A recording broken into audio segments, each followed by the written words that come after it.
여러분 안녕하십니까? 주말 아침 뉴스 광장입니다. 먼저 오늘의 주요 뉴스입니다. 주말인 오늘 서울과 춘천의 낮 기온이 34도까지 오르는 등 전국의 찜통더위가 이어지겠습니다. 수도권과 강원 지역에 폭염주의보가 내려진 가운데 전국 곳곳의 해수욕장이 본격 개장합니다. 4년 전 낳은 아기를 방치해 숨지게 한 친모가 어제 수원에서 긴급 체포됐습니다. 아기의 출생 사실을 의료기관이 의무적으로 알리도록 하는 출생통보제는 국회 본회의를 통과했습니다. 서울시가 북한산과 국회의사당 주변 등 6곳의 고도 제한을 재정비하기로 했습니다. 북한산 주변은 45m까지, 여의도 국회의사당 주변은 51m에서 170m 이하로 대폭 완화됩니다. 미국 대법원이 바이든 대통령이 추진해온 학자금 대출 탕감 정책에 제동을 걸었습니다. 행정부 권한을 넘어 의회의 승인을 받아야 한다는 건데 바이든 대통령이 싸움은 끝나지 않았다고 반발하면서 정치적 파장이 일고 있습니다. 어제 오후 부산에서 도로를 달리던 트레일러가 앞선 차량과 가로수를 들이받았습니다. 경북 영천에서는 공장에서 큰 불이 나 외국인 근로자 1명이 숨졌습니다. 네, 장마 전선이 물러나면서 주말에는 내륙에 폭염이 이어지겠습니다. 한낮 체감 온도는 33도 안팎까지 오르겠습니다. 자세한 날씨는 기상센터 연결해 알아보겠습니다. 베이지 캐스터, 주말에는 비보다 더위에 대비해야겠네요. 네, 주말인 오늘 옷차림 가볍게 하셔도 되겠습니다. 오늘 내륙 지역은 폭염이 이어지겠는데요. 수도권과 강원 지역에 폭염주의보가 발효 중인 가운데 한낮에 서울과 춘천, 대전의 낮 기온이 34도까지 치솟겠습니다. 남부지방에 많은 비를 뿌렸던 정체전선이 제주 남쪽 해상으로 점차 물러나면서 오늘 내륙 지역은 고기압의 영향을 받겠고요. 제주도는 영향을 받아서 낮까지 5에서 30mm 정도의 비가 내리겠습니다. 또 대기가 불안정해지면서 남부지방은 소나기 소식도 들어 있습니다. 소나기의 양은 5에서 40mm 예상되고요. 호남 지역은 60mm가 넘는 소나기가 쏟아질 수도 있겠습니다. 천둥 번개가 요란하게 치거나 돌풍이 부는 곳도 있겠습니다. 현재 기온은 대부분 20도 안팎을 보이고 있습니다. 서울 23.4도 가리키고 있고요. 한낮 기온은 30도를 웃돌겠고 체감온도 33도 안팎까지 오르면서 덥게 느껴지겠습니다. 바다의 물결은 제주와 남해상에 풍랑주의보가 발효 중인 가운데 4m 안팎까지 거세게 일겠습니다. 당분간 내륙 지역은 대체로 맑고 후텁지근한 날씨가 이어지겠고요. 다음 주 화요일과 수요일 또다시 전국에 장맛비가 내리겠습니다. 날씨 정보 전해드렸습니다. 네, 출산 기록은 있지만 출생 신고를 하지 않은 아이 2천여 명에 대한 전수조사가 진행되면서 경찰이 수사에 나선 사건이 100건에 육박하고 있습니다. 어제 수원에서는 4년 전 낳은 아기를 방치해 숨지게 한 친모가 긴급 체포됐습니다. 김우준 기자입니다. 경기도 수원에서 출생 신고를 하지 않은 채 숨진 아이 1명이 추가됐습니다. 경찰은 어제 오후 2시쯤 경기도 수원시 팔달구에 사는 친모를 아동학대 치사 혐의로 긴급 체포했다고 밝혔습니다. 아이가 태어난 건 4년 전인 2019년 4월. 친모는 대전에서 아이를 낳은 후 방치해 숨지게 한 혐의를 받고 있습니다. 아이의 정확한 사망 시점은 아직 확인되지 않았습니다. 경찰 관계자는 복지부가 의뢰해온 출생 미신고 사건을 조사하다가 친모의 자백을 받아 수사에 착수했다고 말했습니다. 경찰은 아이가 죽었다는 친모 진술이 신빙성이 높다고 보고 있는데 아직 사망 사실을 확인하진 못한 상태입니다. 긴급 체포된 친모는 아이의 친부와 법적인 부부 관계는 아니었던 것으로 파악됐습니다. 경찰은 일단 아동학대 치사 혐의를 적용했지만 영아 살해나 살인 정황이 있는지 추가 조사할 방침입니다. 복지부가 출생 미신고 아동 2천여 명에 대해 전수조사를 진행하면서 경찰로 수사 의뢰되는 사건은 빠르게 늘고 있습니다. 경찰청은 어제까지 95건의 수사를 의뢰받아 79건을 수사하고 있다고 밝혔습니다. 이 가운데 미신고 아동 13명의 소재를 확인했고 74명은 여전히 소재를 파악하고 있습니다. 숨진 걸로 확인된 건 수원 영아 살해 사건 2명을 포함해 모두 8명입니다. KBS 뉴스 김우준입니다. 네, 앞서 전해드린 것처럼 이른바 유령 영아에 대한 전수조사가 진행되면서 숨진 아이들이 추가로 확인되고 있습니다. 경남 거제에서는 생후 5일 된 아기를 야산에 유기한 부모가 경찰에 긴급 체포돼 조사받고 있습니다. 김유경 기자입니다. 경남 거제의 한 야산에서 경찰이 갈키로 나무를 걷어내고 삽과 호미로 흙을 파냅니다. 태어난 지 닷새 만에 야산에 유기된 영아를 찾기 위해서입니다. 이 사건은 경남 고성군이 출산 기록은 있지만 출생 신고가 되지 않은 이른바 유령 영아에 대한 전수조사 과정에서 한 30대 여성을 추궁하며 드러났습니다. 애를 어디로 이관을 보냈는지 소재 여부는 안전 확인을 해야 되는 부분이 있어가지고 알려달라고 하니까 고성군의 수사를 의뢰받은 경찰은 그젯밤 30대 여성 A씨와 20대 남성 B씨를 시신 은닉 혐의로 긴급 체포했습니다. 사실혼 관계인 이들은 지난해 9월 경남 거제의 한 산부인과에서 남자 아이를 낳았습니다. 이들은 출산 나흘 뒤 아이를 집으로 데려왔고 잠을 자고 일어나니 아이가 숨져 다음 날 새벽 야산에 아이를 묻었다고 진술했습니다. 아이를 화장할 돈이 없었다라는 이유였습니다. 신고를 하게 되면 아기를 화장을 시켜야 된다. 근데 화장시킬 비용이 없다. 경제적으로 많이 궁핍했다라고 해요. 경찰은 유기한 영아 시신이 유실됐을 가능성도 염두에 두고 수색 범위를 넓히고 있습니다. 경찰은 아이 엄마가 2차례 출산 기록이 더 있다는 진술을 확보하고 다른 아이들의 안전도 확인하고 있습니다. 감사원 감사에서 드러난 출생 미신고 아동에 대해 대대적인 수사가 이뤄진 지 일주일. 경남의 이 같은 아동은 최근 8년 동안 120여 명, 비수도권 광역시도 가운데 가장 많습니다. 경찰은 A씨 부부에 대해 구속영장을 신청할 예정입니다. KBS 뉴스 김효경입니다. 두 아이를 출산 하루 만에 숨지게 한 친모가 살인 혐의로 검찰에 넘겨졌습니다. 방조 혐의로 입건된 남편은 하루 만에 무혐의 처분을 받았는데요.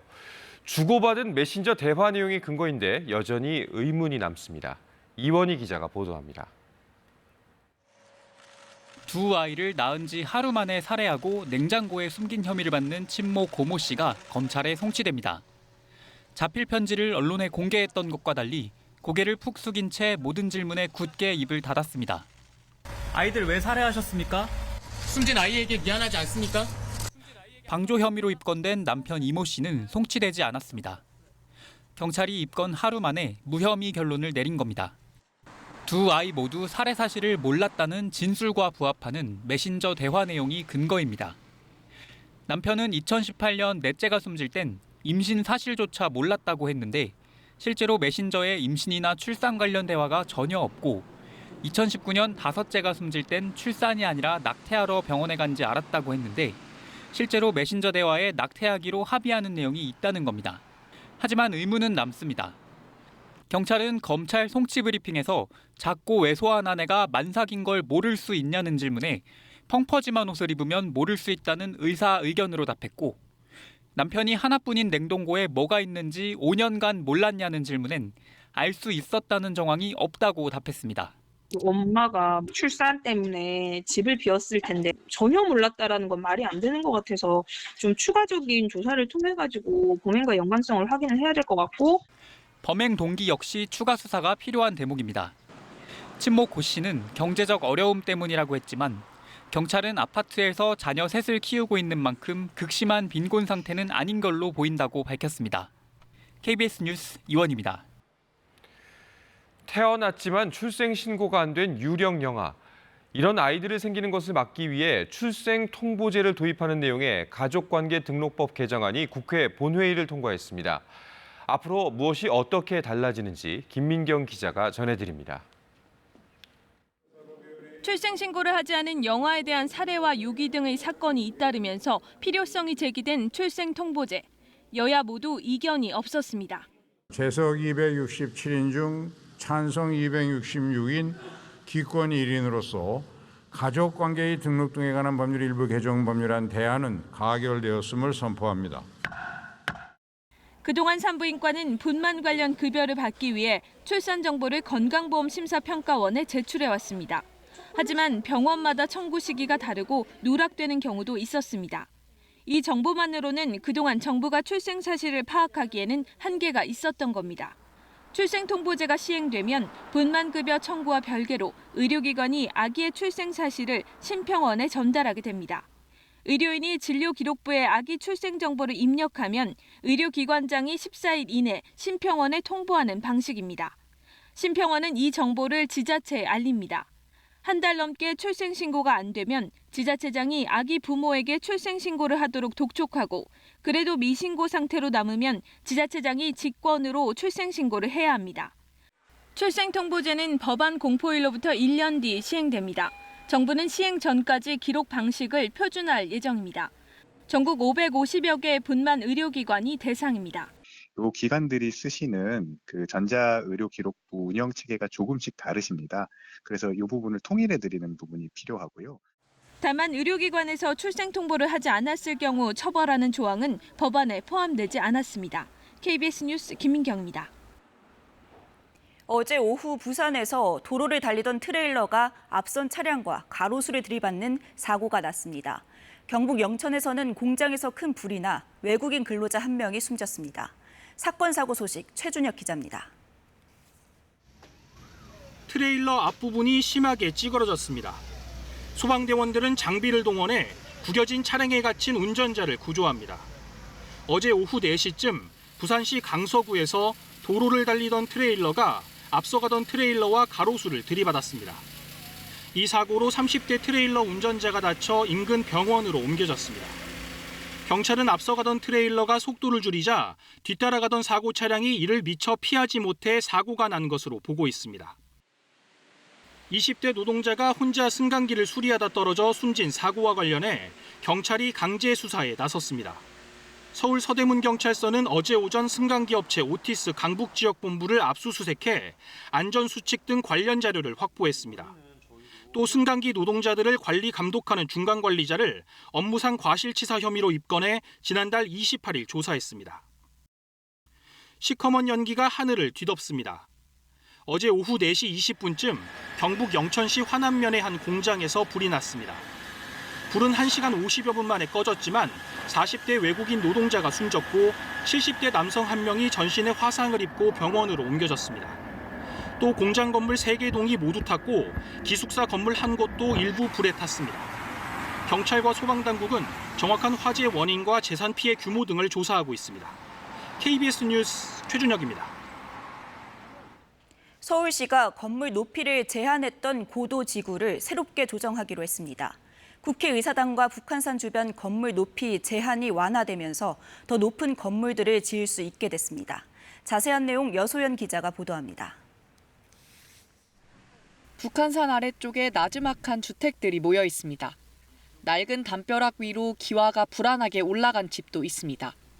북한산 경관보호를 위해 30여 년간 20m보다 높은 건물은 짓지 못했습니다. 높이 규제로 인해서 사업성 저하돼서 아직까지도 주거 환경이 열악한 상황이고요. 소방차가 진입하기 곤란한 그런 지역이 되겠습니다. 서울시가 고도 제한이 걸려있는 고도지구 가운데 북한산과 국회의사당 주변 등 6곳을 재정비하기로 했습니다.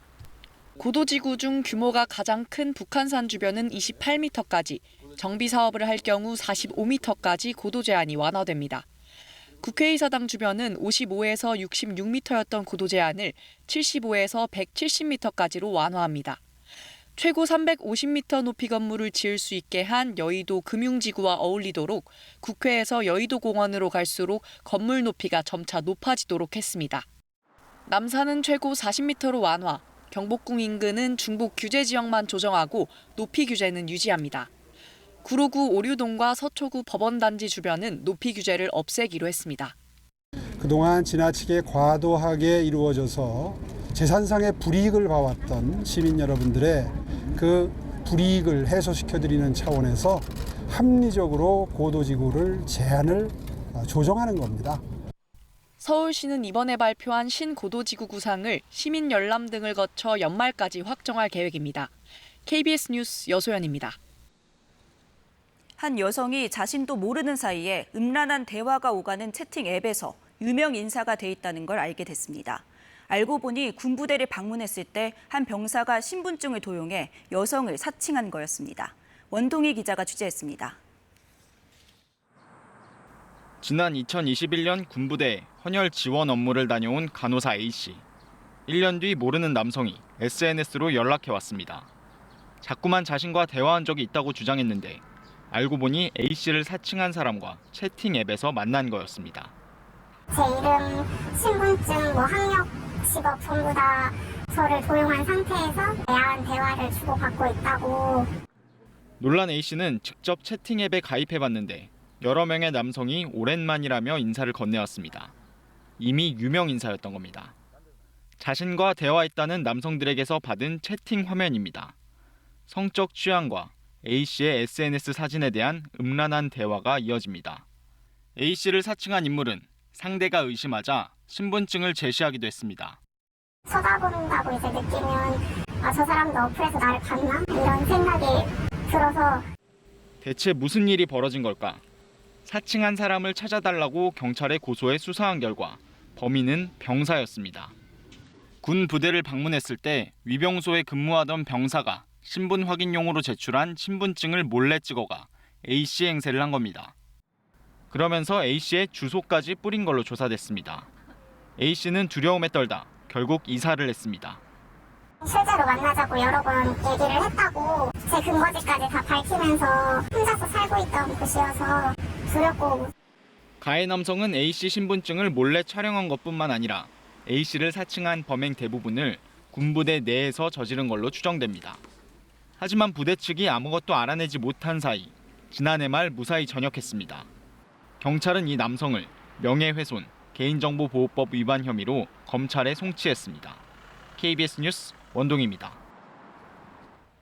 오늘 새벽 0시 10분쯤 전북 남원시 고죽동에 있는 남원의료원에서 불이 났습니다. 환자 100여 명이 긴급 대피해 인명피해는 발생하지 않은 것으로 알려졌습니다. 불은 1시간 20분 만에 꺼졌습니다. 소방당국은 병원 지하 3층 전기실에서 불이 난 것으로 보고 정확한 화재 원인을 조사하고 있습니다. 미국의 바이든 대통령이 중산층 가정의 학업 부담을 줄이기 위해 추진해온 학자금 대출 탕감 정책에 미 연방대법원이 제동을 걸었습니다. 행정부의 권한을 넘어서 의회의 승인을 받아야 한다는 겁니다.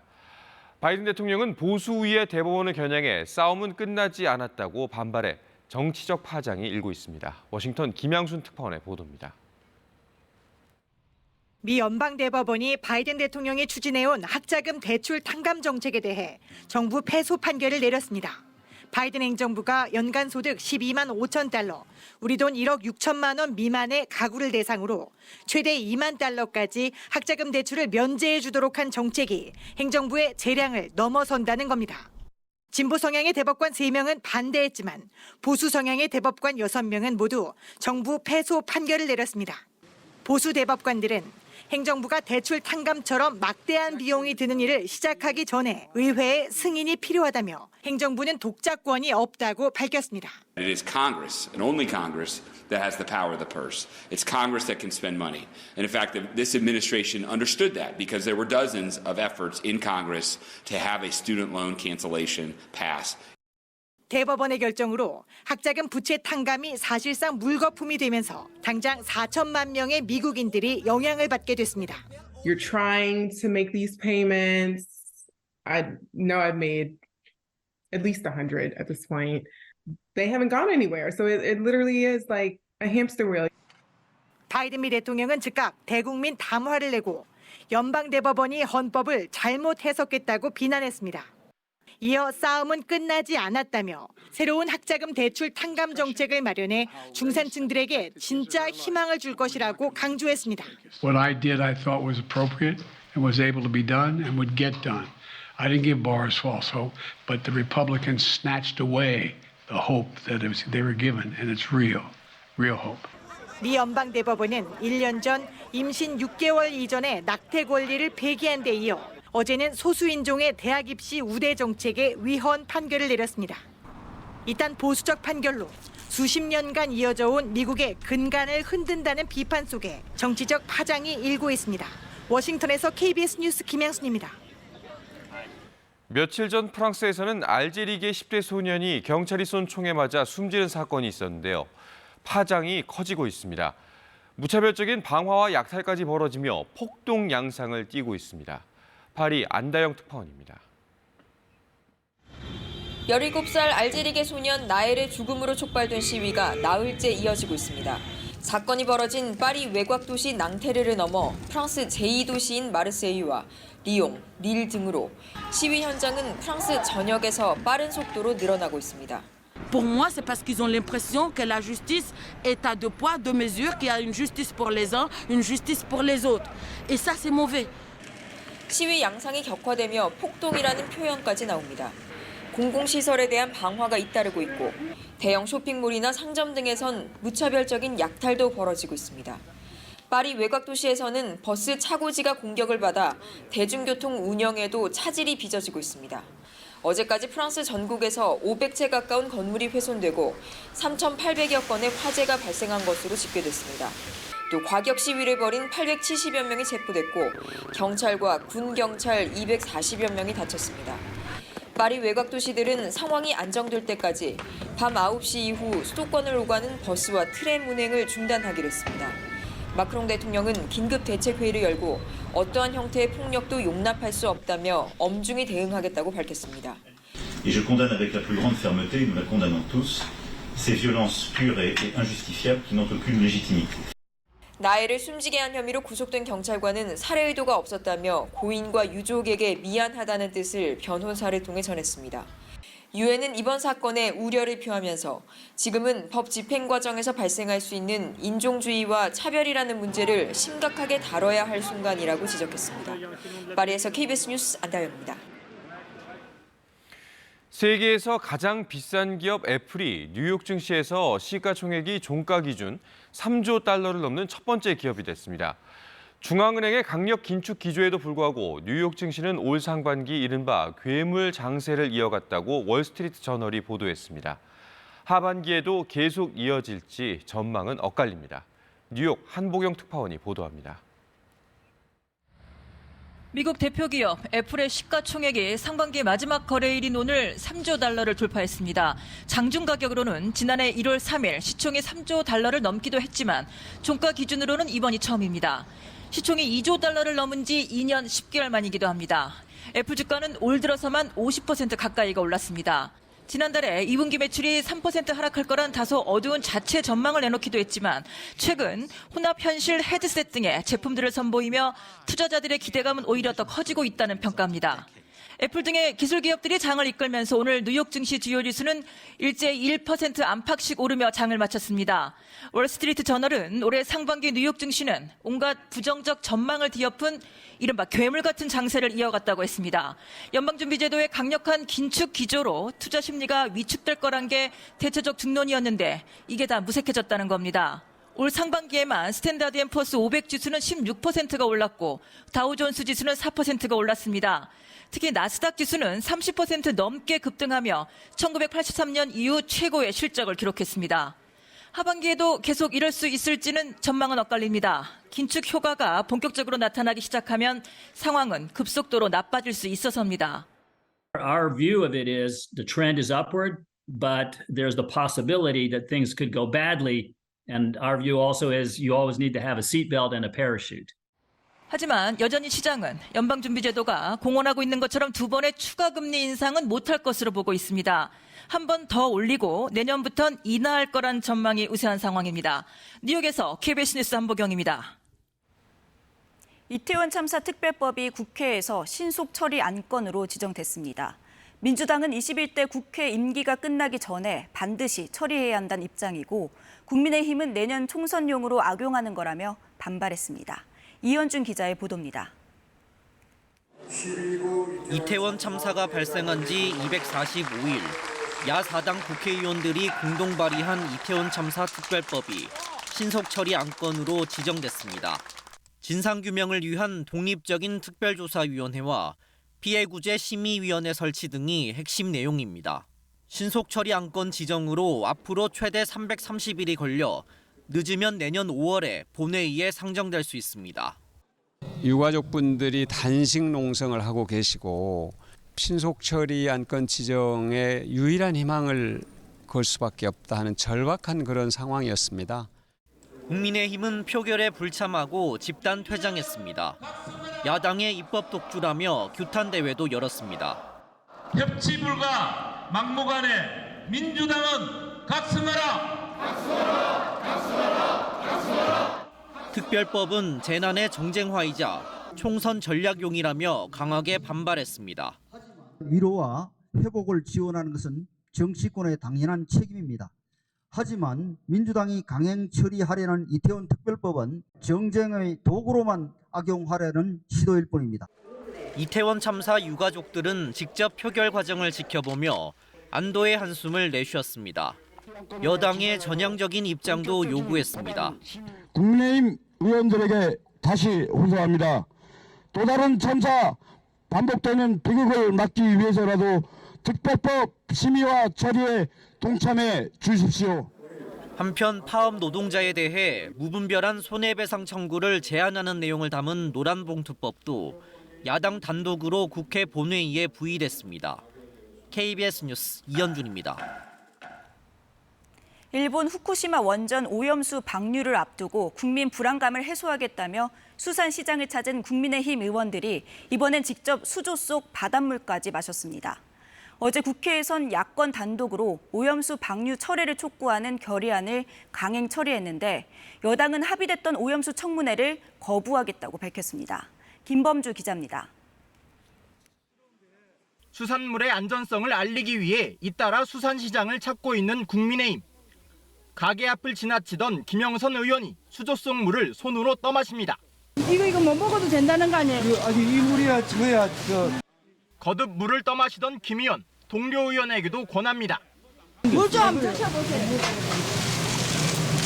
와 이거 완전 바닷물이네. 네. 이거 짭짤한데 이게. 네. 수조 속 물은 국내 연안에서 퍼올려 정화 살균 과정을 거친 바닷물입니다. 이게 2011년에 방류해갖고 우리 그네까지 온 거기 때문에 맞습니다. 지금 방류하는 것보다 훨씬 진한 거예요 이게. 민주당은 수조 속 물을 마시면 국민들이 안전하다고 느낄 것 같냐고 꼬집었습니다. 발상 자체가 너무 기괴합니다. 수조 속의 생선들도 황당했을 것 같습니다. 국회에선 오염수 방류 철회를 촉구하는 결의안이 야권 단독으로 처리됐습니다. 해양 투기 6개월 보류, 한일 정부 상설협의체 구축 등의 요구가 담겼습니다. 통상 여야가 합의 처리하는 국회 결의안, 여당은 즉각 반발하며 후쿠시마 오염수 청문회 거부를 선언했습니다. 결의안을 이렇게 처리하는 사례가 극히 드물고 없는 사례입니다.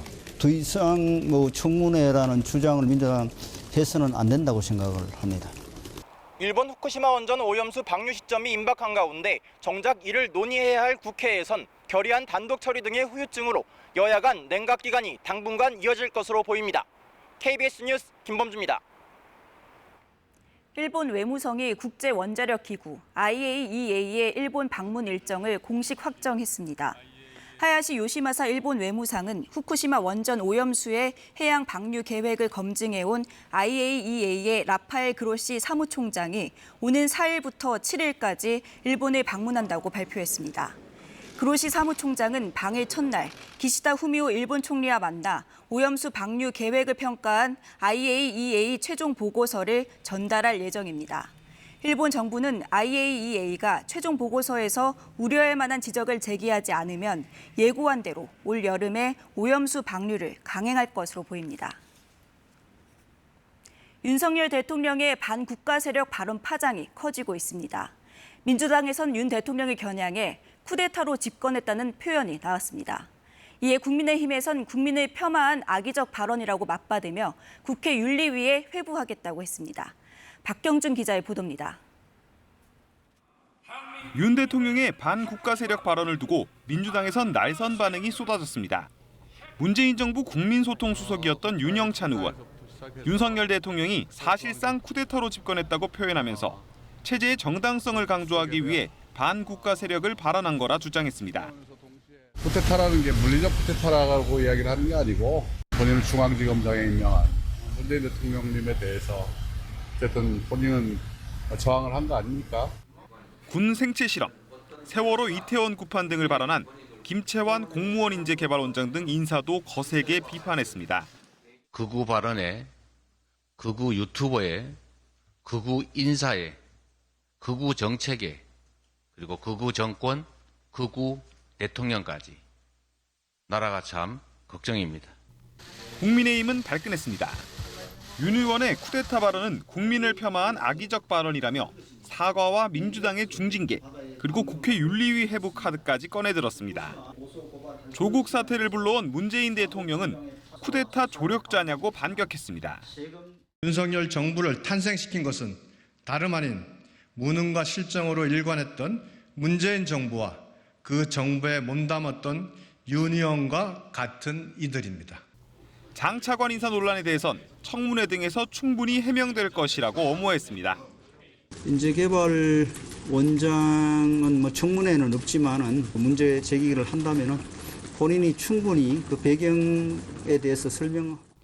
대통령실도 기류 변화는 없을 거라며 예정대로 다음 주 임명장을 수여할 계획임을 시사했습니다. KBS 뉴스 박경준입니다. 이어서 한국도로공사 연결해 주말 아침 교통 상황 알아보겠습니다. 7월 들어 맞이하는 첫 번째 토요일입니다. 날씨 영향으로 이번 주말 교통량은 지난주보다 적겠지만 강원 지역 향하는 발걸음은 많을 것으로 보입니다. 강릉이나 양양으로 가는 길 평소보다 각각 1시간 40분씩은 여유 시간을 더 두셔야겠습니다. 아직까지 고속도로 대체로 안전합니다. 다만 경기권 정체가 시작이 되고 있고요. 52번 광주 원주선은 원주 쪽으로 초입 구간인 초월터널 부근 어렵습니다. 60번 서울 양양선은 남양주시 주변이 붐빕니다. 양양 쪽으로 화도 진입 답답한데요. 이에 반해 아직까지 강원 지역은 안전하지만 내촌 부근은 안개가 짙게 깔려 있어 감속 주행과 안개 등 활용 잘하셔야겠습니다. 경부고속도로의 경우 도심 구간에 차가 모여있긴 한데 아직까지 뚜렷한 정체는 없습니다. 경기권에서는 점차 기흥이나 남사 부근에 차가 많아지겠고요. 오늘 천안 부근도 혼잡하겠습니다. 전좌석 안전띠 착용 잘해주시고요. 고속도로 교통방송이었습니다. 주말인 오늘 찜통더위가 이어집니다. 수도권과 강원 지역에 폭염주의보가 내려져 있는데요. 한낮에 서울과 춘천, 대전은 34도까지 치솟겠습니다. 체감온도가 33도 안팎까지 올라가는 만큼 오늘 옷차림 가볍게 하셔야겠습니다. 정체전선이 제주 남쪽 해상까지 물러나면서 오늘 제주도는 낮까지 5에서 30mm 정도의 비가 내리겠습니다. 지금 안개가 짙게 낀 곳도 있는데요. 파주는 가시거리가 100m 안팎까지 좁혀져 있습니다. 안전하게 이동하셔야겠습니다. 저녁에는 남부지방을 중심으로 소나기가 내리겠는데요. 비의 양이 5에서 40mm 예상되고 호남 지역은 60mm 이상 쏟아지는 곳도 있겠습니다. 현재 기온은 서울이 23.4도로 어제와 비슷하거나 조금 낮습니다. 한낮에는 강릉 31도, 청주 33도, 전주 33도로 다소 후텁지근하겠습니다. 바다의 물결은 제주와 남해상에 풍랑주의보가 발효 중인 가운데 최대 4m까지 매우 높게 일겠습니다. 당분간 내륙 지역은 맑고 더운 날씨가 이어질 텐데요. 제주도는 장마전선이 오르락내리락하면서 비가 내리겠습니다. 다음 주 화요일과 수요일에는 전국에 다시 장맛비 소식이 있습니다. 날씨 정보 전해드렸습니다. 네, KBS 특별 생방송 이산가족을 찾습니다가 방송 40주년을 맞았습니다.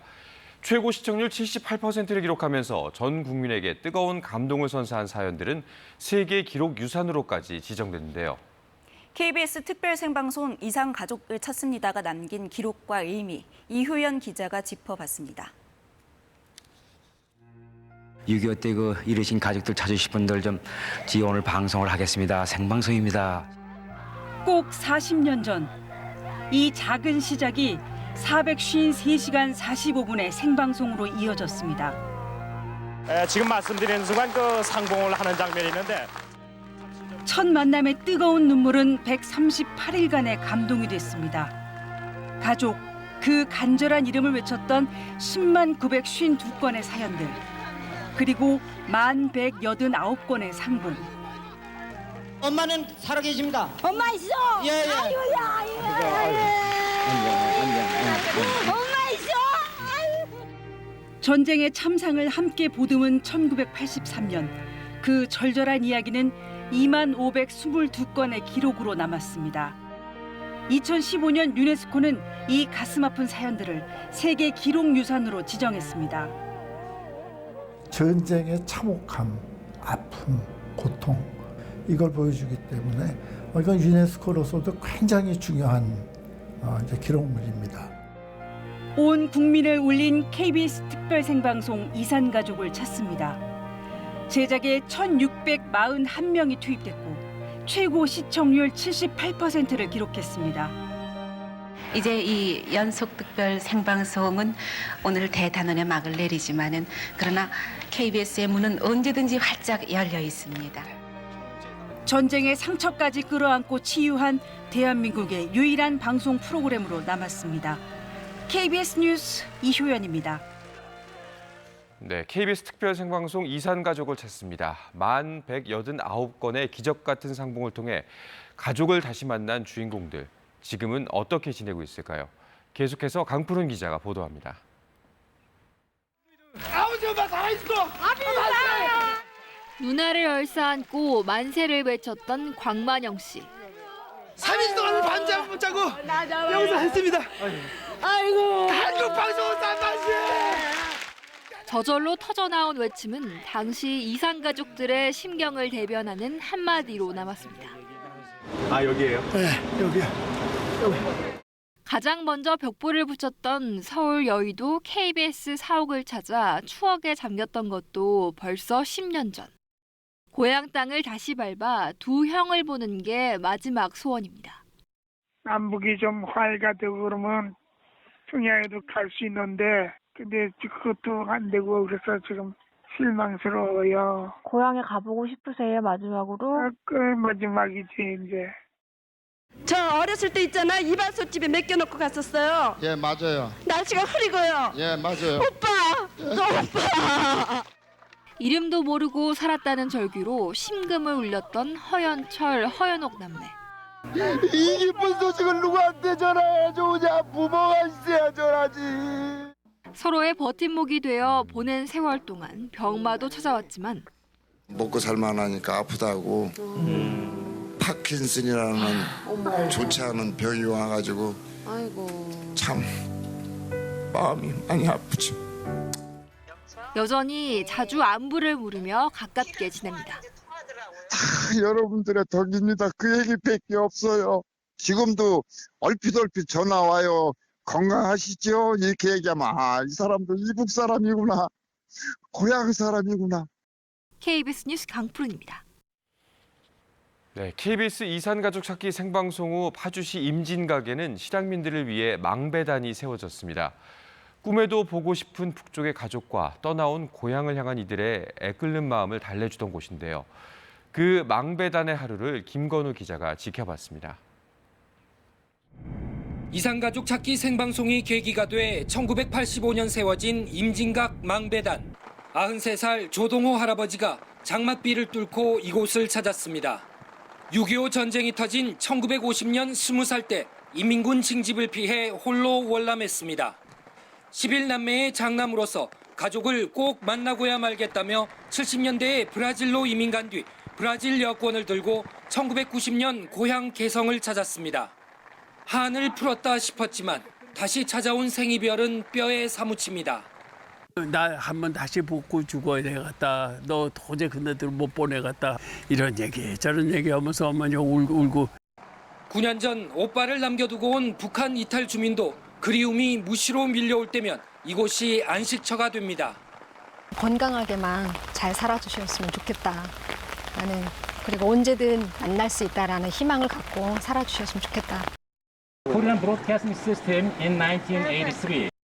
망배단 옆에는 이산가족 찾기 생방송 때 수많은 이들의 심금을 울린 곡에 노랫말을 새긴 비가 있습니다. 그 특별했던 생방송이 유네스코 세계기록유산에 등재된 것도 전하고 있습니다. The spread, the word or spread that there are families who are still looking to link up with their relatives and actually see them again. I think it's a tremendous job the broadcaster's doing. 비가 오나 눈이 오나. 공영방송 KBS의 가치를 국내외에 각인시킨 특별 생방송 이후 40년. 이산가족들의 애타는 염원이 언제나 이루어질지 기약도 없이 망배단의 하루는 또다시 흘러갑니다.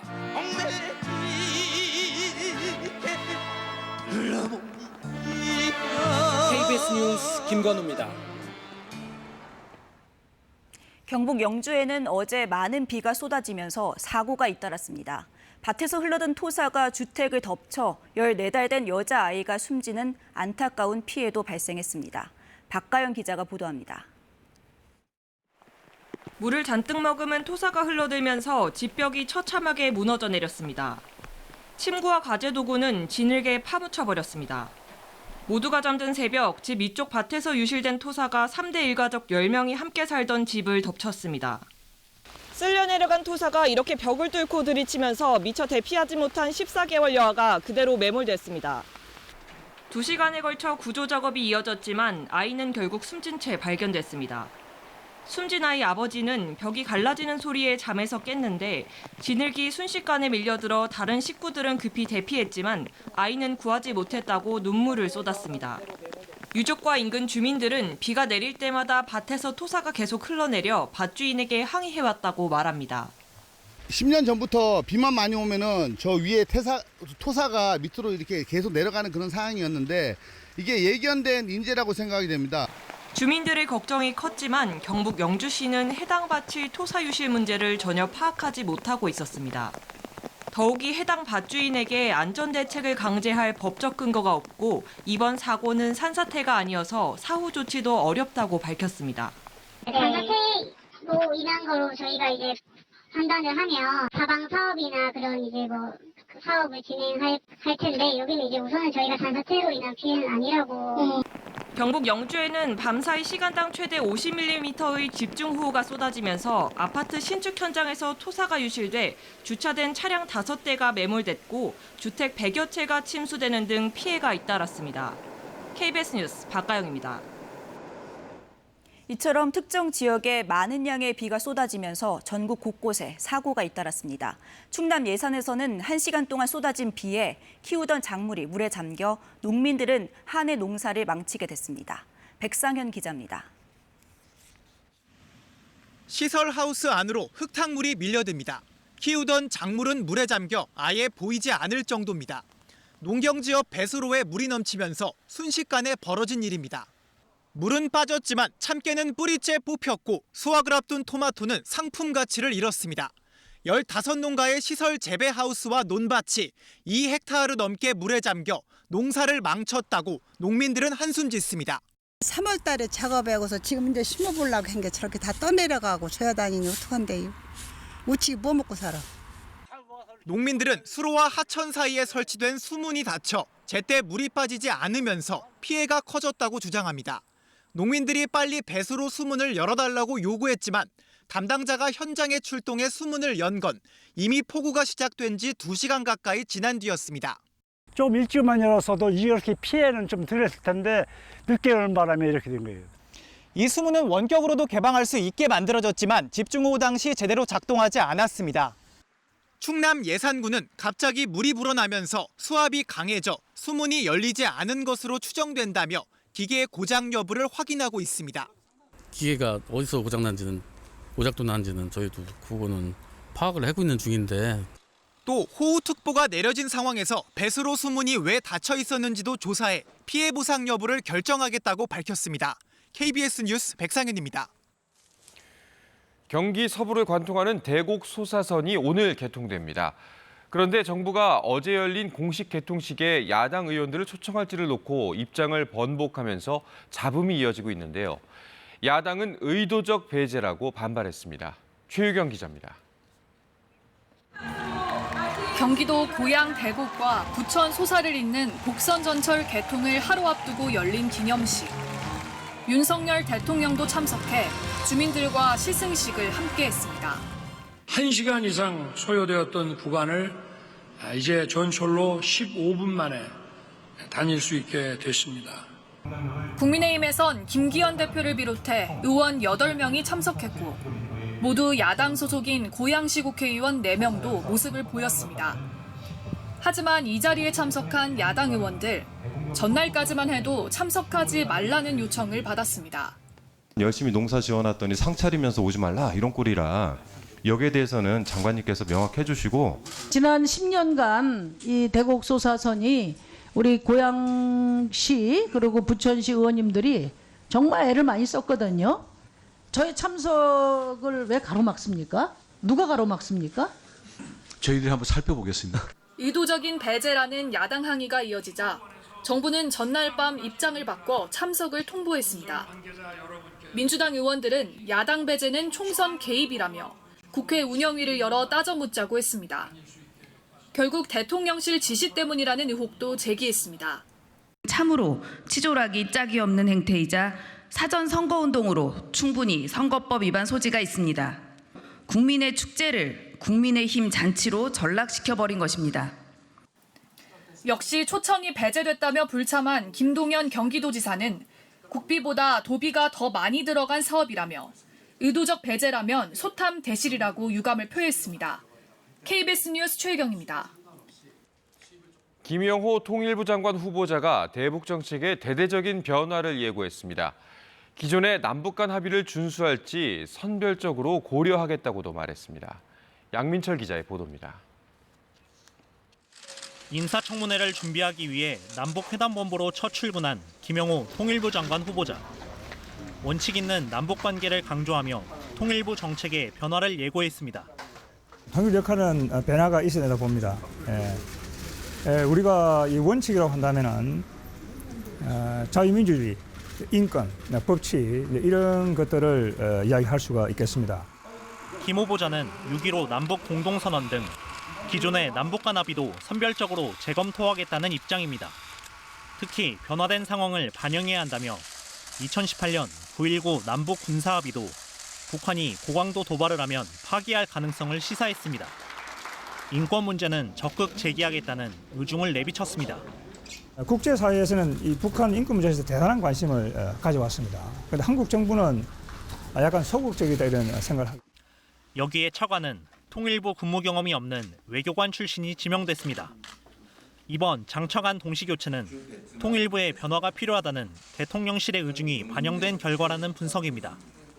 특히 교류 협력보다는 대북 압박에 중점을 두기 위해 새로운 지도부 인선이 필요한 것으로 봤다는 겁니다. 통일부는 어수선한 분위기입니다. 이미 북한 인권 문제 담당 조직을 강화하는 조직 개편이 있었는데 추가 조직 개편에 대한 불안도 높아지고 있습니다. 또 최근 대통령실에 강한 문책이 많았던 만큼 직원들의 위축된 분위기도 감지됩니다. 통일부 역할의 무게중심이 크게 이동할 것으로 예상되는 가운데 강경한 대북 정책 일변도에 대한 우려도 나오고 있습니다. KBS 뉴스 양민철입니다. 배고프다며 울먹이는 4살 난 딸을 상습적으로 학대하고 숨지게 한 20대 친모에 대해 법원이 징역 35년을 선고했습니다. 사망 당시 4살 아이의 몸무게는 7kg에 불과할 정도로 영양 결핍 상태였습니다. 재판부는 비인간적 범죄라고 단정했습니다. 이준석 기자입니다. 엄마 품에 안겨 응급실로 들어오는 4살 난 여자아이. 병원에 온 아이는 이미 숨진 뒤였습니다. 학대를 의심한 병원 측이 즉시 경찰에 신고했고 결국 20대 엄마는 아동 학대 살해 등의 혐의로 구속 기소됐습니다. 재판에서 검찰은 아이는 심각한 영양 결핍 상태였다고 밝혔습니다. 사망 당일에는 20대 엄마가 밥을 달라며 떼를 쓴다는 이유로 아이를 폭행했고 아이가 발작 증상을 일으켰는데도 방치해 목숨을 잃게 했다고 밝혔습니다. 검찰은 친모에게 무기징역을 구형했고 재판부는 친모에게 징역 35년을 선고했습니다. 재판부는 아이가 숨질 당시 키 87cm, 몸무게 7kg도 안 됐다면서 이는 생후 4에서 7개월 아동의 표준 몸무게에 해당한다고 밝혔습니다. 이어 사망 당시 아이는 흡사 미라와 같이 근육은 찾아볼 수 없고 뼈와 살 가죽만 남았다고 강조했습니다. 재판부는 자신을 사랑하고 보호해 줄 것으로 믿은 엄마에 대한 아동의 신뢰를 배반한 사건이라며 인간의 존엄을 무참히 짓밟은 비인간적 범죄라고 양형 이유를 설명했습니다. 이번 재판부에서는 아이의 입장을 충분히 생각해 주셨고 아이의 고통을 헤아려 주셨고 그리고 이 엄벌의 의지를 단호하게 나타내 주셨다고 생각을 합니다. 아이 엄마와 함께 살던 동거인 부부의 재판은 진행 중입니다. 이들은 아이 엄마에게 성매매를 강요하고 아이가 학대당하고 방치됐는데도 이를 방조한 혐의를 받고 있습니다. KBS 뉴스 이준석입니다. 프로야구 롯데가 연장 승부 끝에 두산을 꺾고 3연승을 달렸습니다. 롯데는 윤동희 선수의 데뷔 첫 끝내기 안타로 웃었습니다. 경기 주요 장면 함께 보시겠습니다. 주자들이 채워집니다. 주자 말루가 됐습니다. 초구를 때렸습니다. 좌중간으로 날아갑니다. 중견수가 잡겠다는 신호를 보냈습니다. 중견수 잡았습니다. 3루 주자 태급 홈으로 홈에서 아웃입니다. 정확한 송구로 주자를 채웁니다. 원아웃 1루가 돼 있고요. 허경민 8번 타자입니다. 당긴 타고 유격수 1루 1루에서 공이 빠져요. 공이 빠집니다. 그 사이 로하스 3루까지. 야, 실책이 나옵니다. 박세웅과 이유찬 주자 스타트. 밀어친 타고 1루 잡았습니다. 그리고 1루 3아웃. 이렇게 이닝 종료. 수비 하나가 박세웅을 살립니다. 무사 주자는 1루와 1루. 번트를 댔는데요. 잡았나요? 잡았어요. 1루에서 아웃입니다. 아웃카운트 2개가 한 번에 채워집니다. 또 한 번 멋진 소비가 나옵니다. 원아웃의 주자는 3루와 2루로 바뀌었습니다. 스트레이트 풀 카운트. 왼쪽 떨어집니다. 윤동희가 이 경기를 끝냅니다. 박성욱의 호흡을 받으면서 점수 1대1. 이 경기의 승자는 자이언츠입니다. 최근 어떤 윤동 네, 7월이 되었는데 휴가 계획 세우셨나요? 하지만 경기도 안 좋고 물가는 높기만 하고 선뜻 휴가 떠나기가 망설여지는 분들도 많이 계실 겁니다. 안민식 촬영 기자가 대한민국 최고의 짠돌이에게 어떻게 하면 알뜰피서를 떠날 수 있는지 물어봤습니다. 날씨는 펄펄 끓는데 서민들 주머니엔 찬바람이 부는 모양입니다. 지역 축제에 갔다가 바가지 요금을 겪었다는 후기가 또 올라왔습니다. 요즘 물가도 너무 올랐고 숙박비나 이런 것도 너무 비싸고 식당이 음식도 요즘 1인분에 10,000원 이상 하는데 좀 힘들지 않을까요? 제가 시청자 여러분들의 알뜰한 여름휴가를 책임져 드리겠습니다.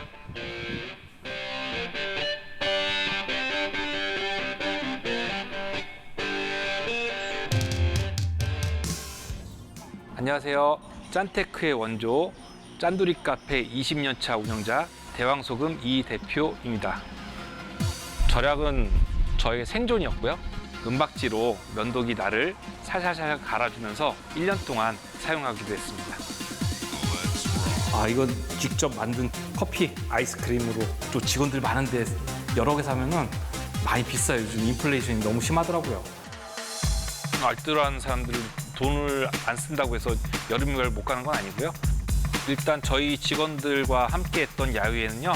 6명이서 제가 계산을 해봤더니 고깃값하고 평상 빌리는 비용, 그다음 수박 14만 7천 원 정도 지출했더라고요. 야유회를 알뜰하게 가려면요. 일단 냉장고 속 음식들을 잘 활용을 해야 돼요. 냉파, 냉장고 파먹기입니다. 장소는요. 우선 붐비지 않는 평일에 남들이 잘 모르는 장소를 선택해야 돼요. 이러려면 도시 인근에 있는 무료 관광지, 야유회 장소들은요. 알아두면 다 돈입니다. 요즘에는 인터넷에 다녀온 장소를 소개하는 분들이 많으시거든요. 위성지도로 이렇게 내려다보면 괜찮은 곳들이 보여요. 그곳을 찾아가시면 됩니다. 지난 25년간 뒤돌아보지 않고 열심히 앞만 보고 달려서 저 혼자만의 힐링이라는 여행을 좀 계획을 하고 있고요. 이번 여행 예상 비용은 1박 2일에 5만 원 가지고 1박 2일이 될까요? 도전입니다. 해봐야죠. 예. 화이팅입니다. 예, 화이팅. 1인 휴가는 정말 철저하게 사전에 준비를 잘해야 돼요. 성수기를 목표로 하신다면 한두 달 전에는 예약을 하셔야 돼요. 숙소도 한 20% 이상 할인이 되고 평일이니까. 그리고 뭐 식당들도 10%에서 20% 다 할인이 되는 곳들이 많아서 포탈에서 쿠폰을 다운받아서 가시기만 하면 됩니다. 무료 관광지가 너무 많아서 다 못 다닐 정도예요. 교통비 없이 목표는 5만 원이었는데 54,600원이 나왔네요. 사전에 조사를 했었는데 그 사이에 오른 것들이 있었어요. 짠돌이라고 해서 돈을 아예 안 쓰겠다 이런 거 아니거든요. 불필요한 지출을 하거나 불필요한 행동을 하지 말자는 거였거든요. 짠돌이의 삶 나쁘지 않습니다. 이쪽으로 오십시오.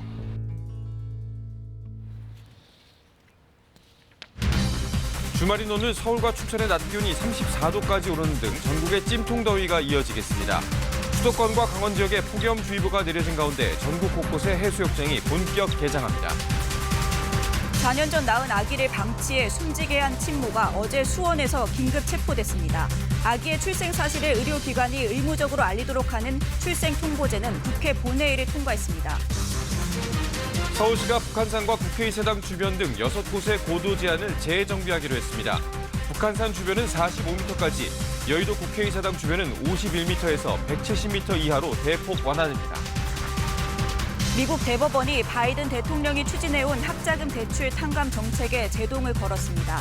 행정부 권한을 넘어 의회의 승인을 받아야 한다는 건데 바이든 대통령이 싸움은 끝나지 않았다고 반발하면서 정치적 파장이 일고 있습니다.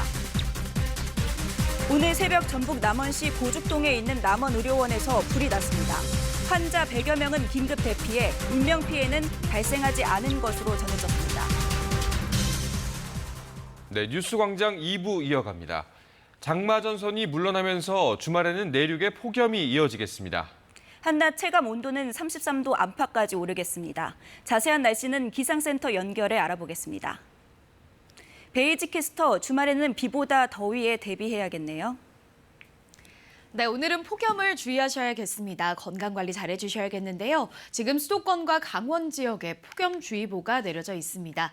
한낮에 서울과 춘천, 대전의 낮 기온은 34도까지 치솟겠습니다. 오늘 내륙 지역은 고기압의 영향을 받겠습니다. 정체전선은 제주 남쪽 바다까지 점차 물러나겠는데요. 이의 영향으로 제주는 낮까지 5에서 30mm 정도의 비가 예상됩니다. 대기가 점차 불안정해지면서 충청과 남부 내륙 지역에는 소나기 소식도 들어 있습니다. 저녁에 5에서 40mm 정도의 소나기가 예상되고요. 호남 지역에는 60mm가 넘는 소나기가 쏟아지는 곳도 있겠습니다. 천둥, 번개를 동반한 돌풍이 부는 곳도 있으니까요. 시설물 피해 없도록 유의하셔야겠습니다. 현재 기온은 어제 아침과 비슷하거나 조금 낮습니다. 강릉 18.3도, 전주 23.5도 가리키고 있고요. 한낮에는 대부분 30도를 웃돌겠고 내륙 지역은 체감 온도가 33도를 웃도는 만큼 건강관리 각별히 신경 쓰셔야겠습니다. 바다의 물결은 제주와 남해상에서 최고 4m까지 거세게 일겠습니다. 당분간 내륙 지역은 대체로 맑은 날씨가 이어지겠고요. 정체전선의 영향으로 제주에는 가끔 비가 내리겠습니다. 다음 주 화요일과 수요일에는 또다시 전국에 장맛비가 내리겠습니다. 날씨 정보 전해드렸습니다. 출산 기록은 있지만 출생 신고를 하지 않은 아이 2천여 명에 대한 전수조사가 진행되면서 경찰이 수사에 나선 사건이 100건에 육박하고 있습니다. 어제 수원에서는 4년 전 낳은 아기를 방치해 숨지게 한 친모가 긴급 체포됐습니다. 김우준 기자입니다. 경기도 수원에서 출생 신고를 하지 않은 채 숨진 아이 한 명이 추가됐습니다. 경찰은 어제 오후 2시쯤 경기도 수원시 팔달구에 사는 친모를 아동학대 치사 혐의로 긴급 체포했다고 밝혔습니다. 아이가 태어난 건 4년 전인 2019년 4월. 친모는 대전에서 아이를 낳은 후 방치해 숨지게 한 혐의를 받고 있습니다. 아이의 정확한 사망 시점은 아직 확인되지 않았습니다. 경찰 관계자는 복지부가 의뢰해온 출생 미신고 사건을 조사하다가 친모의 자백을 받아 수사에 착수했다고 말했습니다. 경찰은 아이가 죽었다는 친모 진술이 신빙성이 높다고 보고 있는데 아직 사망 사실을 확인하진 못한 상태입니다. 긴급 체포된 친모는 아이의 친부와 법적인 부부 관계는 아니었던 것으로 파악됐습니다. 경찰은 일단 아동학대 치사 혐의를 적용했지만 영아 살해나 살인 정황이 있는지 추가 조사할 방침입니다. 복지부가 출생 미신고 아동 2천여 명에 대해 전수조사를 진행하면서 경찰로 수사 의뢰되는 사건은 빠르게 늘고 있습니다. 경찰청은 어제까지 95건의 수사를 의뢰받아 79건을 수사하고 있다고 밝혔습니다. 이 가운데 미신고 아동 13명의 소재를 확인했고 74명은 여전히 소재를 파악하고 있습니다. 숨진 걸로 확인된 건 수원 영아 살해 사건 2명을 포함해 모두 8명입니다. KBS 뉴스 김우준입니다. 네, 앞서 전해드린 것처럼 이른바 유령 영아에 대한 전수조사가 진행되면서 숨진 아이들이 추가로 확인되고 있습니다. 경남 거제에서는 생후 5일 된 아기를 야산에 유기한 부모가 경찰에 긴급 체포돼 조사를 받고 있습니다. 김효경 기자입니다. 경남 거제의 한 야산에서 경찰이 갈키로 나무를 걷어내고 삽과 호미로 흙을 파냅니다. 태어난 지 닷새 만에 야산에 유기된 영아를 찾기 위해서입니다. 이 사건은 경남 고성군이 출산 기록은 있지만 출생 신고가 되지 않은 이른바 유령 영아에 대한 전수조사 과정에서 한 30대 여성을 추궁하며 드러났습니다. 애를 어디로 입양을 보냈는지 소재 여부는 안전 확인을 해야 되는 부분이 있어가지고 알려달라고 하니까. 고성군의 수사를 의뢰받은 경찰은 그젯밤 30대 여성 A씨와 20대 남성 B씨를 시신 은닉 혐의로 긴급 체포했습니다. 사실혼 관계인 이들은 지난해 9월 경남 거제의 한 산부인과에서 남자 아이를 낳았습니다. 이들은 출산 나흘 뒤 아이를 집으로 데려왔고 잠을 자고 일어나니 아이가 숨져 다음 날 새벽 야산에 아이를 묻었다고 진술했습니다. 아이를 화장할 돈이 없었다라는 이유였습니다. 신고를 하게 되면 아기를 화장을 시켜야 된다. 근데 화장시킬 비용이 없다. 경제적으로 많이 궁핍했다라고 해요. 경찰은 유기한 영아 시신이 유실됐을 가능성도 염두에 두고 수색 범위를 넓히고 있습니다. 경찰은 아이 엄마가 2차례 출산 기록이 더 있다는 진술을 확보하고 다른 아이들의 안전도 확인하고 있습니다. 감사원 감사에서 드러난 출생 미신고 아동에 대해 대대적인 수사가 이뤄진 지 일주일. 경남의 이 같은 아동은 최근 8년 동안 120여 명, 비수도권 광역시도 가운데 가장 많습니다. 경찰은 A씨 부부에 대해 구속영장을 신청할 예정입니다. KBS 뉴스 김효경입니다. 태어났지만 출생 신고가 안 된 유령 영아. 이런 아이들이 생기는 것을 막기 위해 출생 통보제를 도입하는 내용의 가족관계 등록법 개정안이 국회 본회의를 통과했습니다. 앞으로 무엇이 어떻게 달라지는지 김민경 기자가 전해드립니다. 출생 신고를 하지 않은 영아에 대한 살해와 유기 등의 사건이 잇따르면서 필요성이 제기된 출생 통보제. 여야 모두 이견이 없었습니다. 재석 267인 중 찬성 266인 기권 1인으로서 가족관계의 등록 등에 관한 법률 일부 개정 법률안 대안은 가결되었음을 선포합니다. 그동안 산부인과는 분만 관련 급여를 받기 위해 출산 정보를 건강보험심사평가원에 제출해왔습니다. 하지만 병원마다 청구 시기가 다르고 누락되는 경우도 있었습니다. 이 정보만으로는 그동안 정부가 출생 사실을 파악하기에는 한계가 있었던 겁니다. 출생 통보제가 시행되면 분만급여 청구와 별개로 의료기관이 아기의 출생 사실을 심평원에 전달하게 됩니다. 의료인이 진료기록부에 아기 출생 정보를 입력하면 의료기관장이 14일 이내 심평원에 통보하는 방식입니다.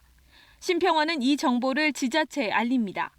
한 달 넘게 출생 신고가 안 되면 지자체장이 아기 부모에게 출생 신고를 하도록 독촉하고 그래도 미신고 상태로 남으면 지자체장이 직권으로 출생 신고를 해야 합니다. 출생 통보제는 법안 공포일로부터 1년 뒤 시행됩니다. 정부는 시행 전까지 기록 방식을 표준화할 예정입니다.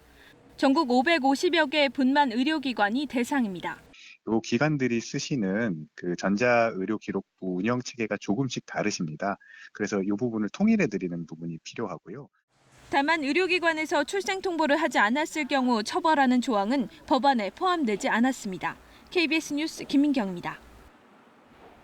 어제 오후 부산에서 도로를 달리던 트레일러가 앞선 차량과 가로수를 들이받는 사고가 났습니다. 경북 영천에서는 공장에서 큰 불이 나 외국인 근로자 1명이 숨졌습니다. 사건 사고 소식 최준혁 기자입니다. 트레일러 앞부분이 심하게 찌그러졌습니다. 소방대원들은 장비를 동원해 구겨진 차량에 갇힌 운전자를 구조합니다. 어제 오후 4시쯤 부산시 강서구에서 도로를 달리던 트레일러가 앞서가던 트레일러와 가로수를 들이받았습니다. 이 사고로 30대 트레일러 운전자가 다쳐 인근 병원으로 옮겨졌습니다. 경찰은 앞서가던 트레일러가 속도를 줄이자 뒤따라가던 사고 차량이 이를 미처 피하지 못해 사고가 난 것으로 보고 있습니다. 20대 노동자가 혼자 승강기를 수리하다 떨어져 숨진 사고와 관련해 경찰이 강제 수사에 나섰습니다. 서울 서대문경찰서는 어제 오전 승강기 업체 오티스 강북지역본부를 압수수색해 안전수칙 등 관련 자료를 확보했습니다. 또 승강기 노동자들을 관리 감독하는 중간관리자를 업무상 과실치사 혐의로 입건해 지난달 28일 조사했습니다. 시커먼 연기가 하늘을 뒤덮습니다. 어제 오후 4시 20분쯤 경북 영천시 화남면의 한 공장에서 불이 났습니다. 불은 1시간 50여 분 만에 꺼졌지만 40대 외국인 노동자가 숨졌고 70대 남성 1명이 전신에 화상을 입고 병원으로 옮겨졌습니다. 또 공장 건물 3개 동이 모두 탔고 기숙사 건물 한 곳도 일부 불에 탔습니다. 경찰과 소방당국은 정확한 화재 원인과 재산 피해 규모 등을 조사하고 있습니다. KBS 뉴스 최준혁입니다. 오늘 새벽 0시 10분쯤 전북 남원시 고죽동에 있는 남원의료원에서 불이 났습니다. 환자 100여 명이 긴급 대피해 인명피해는 발생하지 않은 것으로 알려졌습니다. 불은 1시간 20분 만에 꺼졌습니다. 소방당국은 병원 지하 3층 전기실에서 불이 난 것으로 보고 정확한 화재 원인을 조사하고 있습니다. 경북 영주에는 어제 많은 비가 쏟아지면서 사고가 잇따랐습니다. 밭에서 흘러든 토사가 주택을 덮쳐 14달 된 여자아이가 숨지는 안타까운 피해도 발생했습니다. 박가영 기자가 보도합니다. 물을 잔뜩 머금은 토사가 흘러들면서 집벽이 처참하게 무너져 내렸습니다. 침구와 가재 도구는 진흙에 파묻혀버렸습니다. 모두가 잠든 새벽 집 위쪽 밭에서 유실된 토사가 3대 일가족 10명이 함께 살던 집을 덮쳤습니다. 쓸려 내려간 토사가 이렇게 벽을 뚫고 들이치면서 미처 대피하지 못한 14개월 여아가 그대로 매몰됐습니다. 2시간에 걸쳐 구조 작업이 이어졌지만 아이는 결국 숨진 채 발견됐습니다. 숨진 아이 아버지는 벽이 갈라지는 소리에 잠에서 깼는데 진흙이 순식간에 밀려들어 다른 식구들은 급히 대피했지만 아이는 구하지 못했다고 눈물을 쏟았습니다. 유족과 인근 주민들은 비가 내릴 때마다 밭에서 토사가 계속 흘러내려 밭주인에게 항의해왔다고 말합니다. 10년 전부터 비만 많이 오면은 저 위에 토사가 밑으로 이렇게 계속 내려가는 그런 상황이었는데 이게 예견된 인재라고 생각이 됩니다. 주민들의 걱정이 컸지만 경북 영주시는 해당 밭의 토사 유실 문제를 전혀 파악하지 못하고 있었습니다. 더욱이 해당 밭주인에게 안전대책을 강제할 법적 근거가 없고 이번 사고는 산사태가 아니어서 사후 조치도 어렵다고 밝혔습니다. 산사태로 인한 거로 저희가 이제 판단을 하면 사방 사업이나 그런 이제 사업을 진행할 텐데 여기는 이제 우선은 저희가 산사태로 인한 피해는 아니라고. 경북 영주에는 밤사이 시간당 최대 50mm의 집중호우가 쏟아지면서 아파트 신축 현장에서 토사가 유실돼 주차된 차량 5대가 매몰됐고 주택 100여 채가 침수되는 등 피해가 잇따랐습니다. KBS 뉴스 박가영입니다. 서울시가 건물 높이를 제한했던 고도지구를 새롭게 조정하기로 했습니다. 국회의사당과 북한산 주변 건물 높이 제한이 완화되면서 더 높은 건물들을 지을 수 있게 됐습니다. 자세한 내용 여소연 기자가 보도합니다. 북한산 아래쪽에 나지막한 주택들이 모여 있습니다. 낡은 담벼락 위로 기와가 불안하게 올라간 집도 있습니다. 북한산 경관보호를 위해 30여 년간 20m보다 높은 건물은 짓지 못했습니다. 높이 규제로 인해서 사업성 저하돼서 아직까지도 주거 환경이 열악한 상황이고요. 소방차가 진입하기 곤란한 그런 지역이 되겠습니다. 서울시가 고도 제한이 걸려있는 고도지구 가운데 북한산과 국회의사당 주변 등 6곳을 재정비하기로 했습니다. 고도지구 중 규모가 가장 큰 북한산 주변은 28m까지, 정비 사업을 할 경우 45m까지 고도 제한이 완화됩니다. 국회의사당 주변은 55에서 66m였던 고도 제한을 75에서 170m까지로 완화합니다. 최고 350m 높이 건물을 지을 수 있게 한 여의도 금융지구와 어울리도록 국회에서 여의도 공원으로 갈수록 건물 높이가 점차 높아지도록 했습니다. 남산은 최고 40m로 완화, 경복궁 인근은 중복 규제 지역만 조정하고 높이 규제는 유지합니다. 구로구 오류동과 서초구 법원단지 주변은 높이 규제를 없애기로 했습니다. 그동안 지나치게 과도하게 이루어져서 재산상의 불이익을 봐왔던 시민 여러분들의 그 불이익을 해소시켜드리는 차원에서 합리적으로 고도지구를 제한을 조정하는 겁니다. 서울시는 이번에 발표한 신고도지구 구상을 시민 열람 등을 거쳐 연말까지 확정할 계획입니다. KBS 뉴스 여소연입니다. 한 여성이 자신도 모르는 사이에 성적인 채팅에서 유명 인사가 돼 있다는 걸 알게 됐습니다. 알고 보니 군부대를 방문했을 때 한 병사가 신분증을 도용해 여성을 사칭한 거였습니다. 해당 병사는 검찰에 송치됐는데 피해 여성은 두려움에 이사까지 해야 했습니다. 원동희 기자의 보도입니다. 지난 2021년 군부대에 헌혈 지원 업무를 다녀온 간호사 A씨. 1년 뒤 모르는 남성이 SNS로 연락해왔습니다. 자꾸만 자신과 대화한 적이 있다고 주장했는데 알고 보니 A씨를 사칭한 사람과 채팅 앱에서 만난 거였습니다. 제 이름, 신분증, 학력, 직업 전부 다 저를 도용한 상태에서 야한 대화를 주고받고 있다고. 놀란 A씨는 직접 채팅 앱에 가입해봤는데 여러 명의 남성이 오랜만이라며 인사를 건네왔습니다. 이미 유명 인사였던 겁니다. 자신과 대화했다는 남성들에게서 받은 채팅 화면입니다.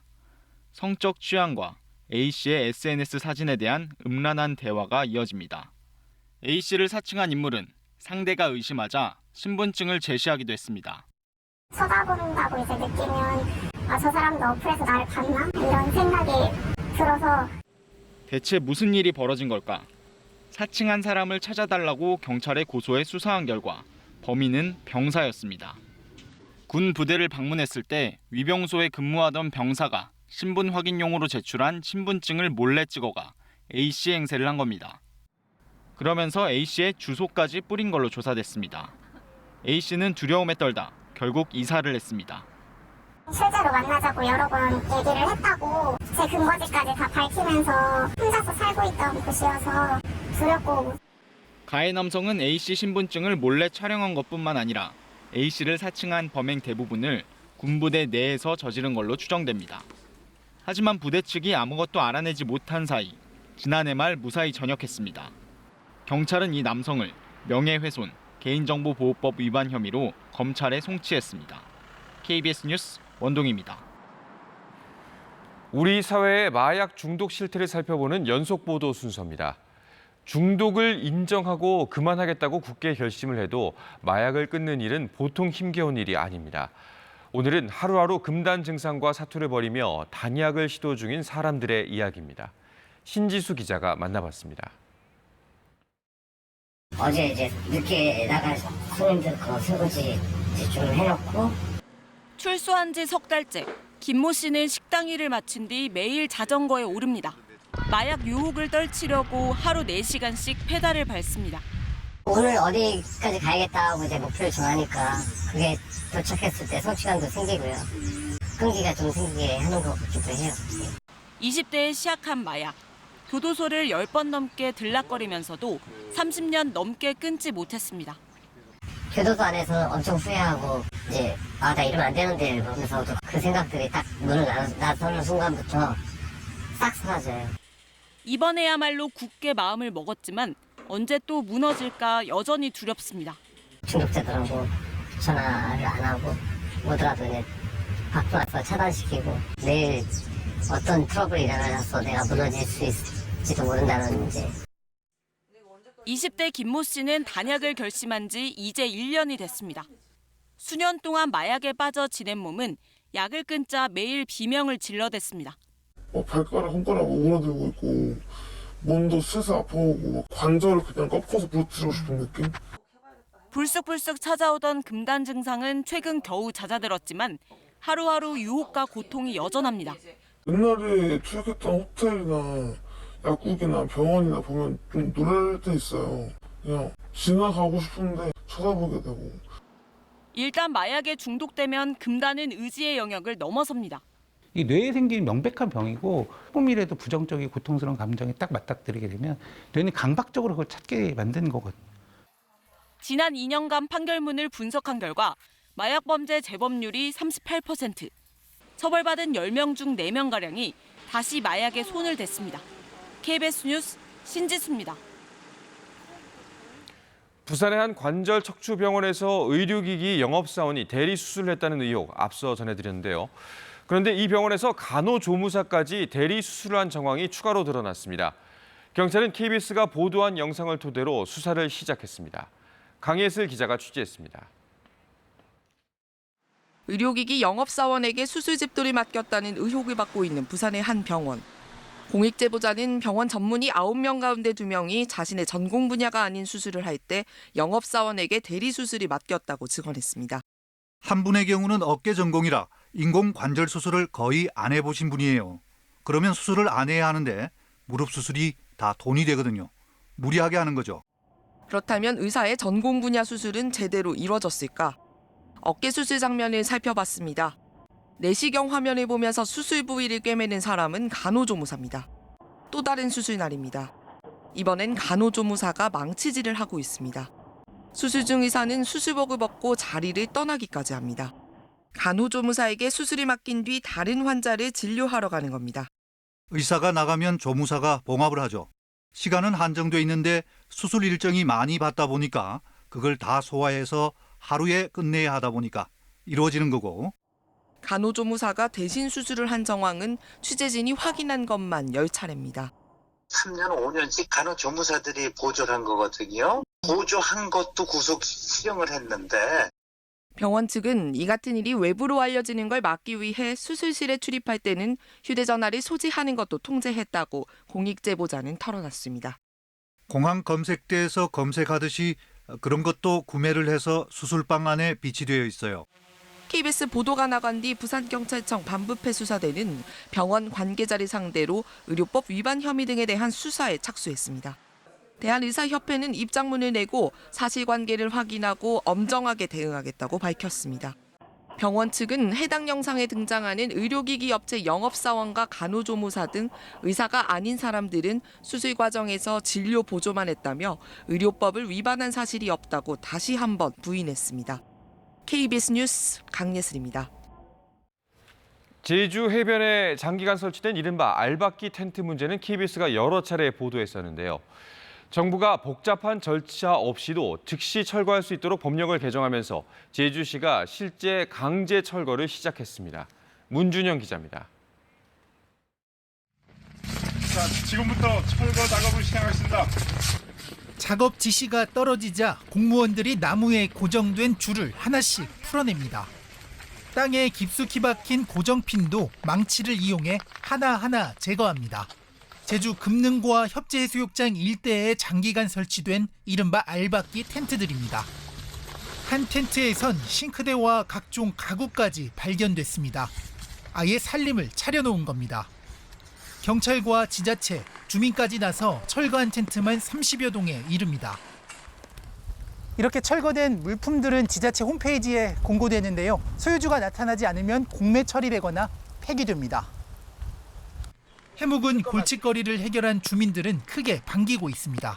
1년 넘게 이렇게 이제 텐트들이 방치된 거 이제 오늘로써 철거하니까 이제 후련하고. 알박기 텐트 정리하는 이런 게 저는 너무 좋다고 생각을 하고 법 이전에 일단 그 사람들의 그런 인식이 좀 바뀌어야 된다라는. 해수욕장법 시행령 개정으로 올 여름부터 소유주 확인 없이도 즉시 철거하는 게 가능해졌습니다.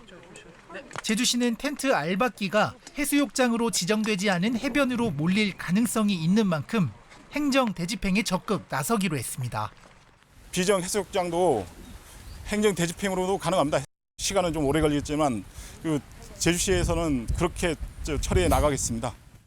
제주시는 이른바 캠핑족과 카박족이 몰리는 야영지와 주차장은 여름 휴가철 한시적으로 유료화해 알박기를 차단할 계획입니다.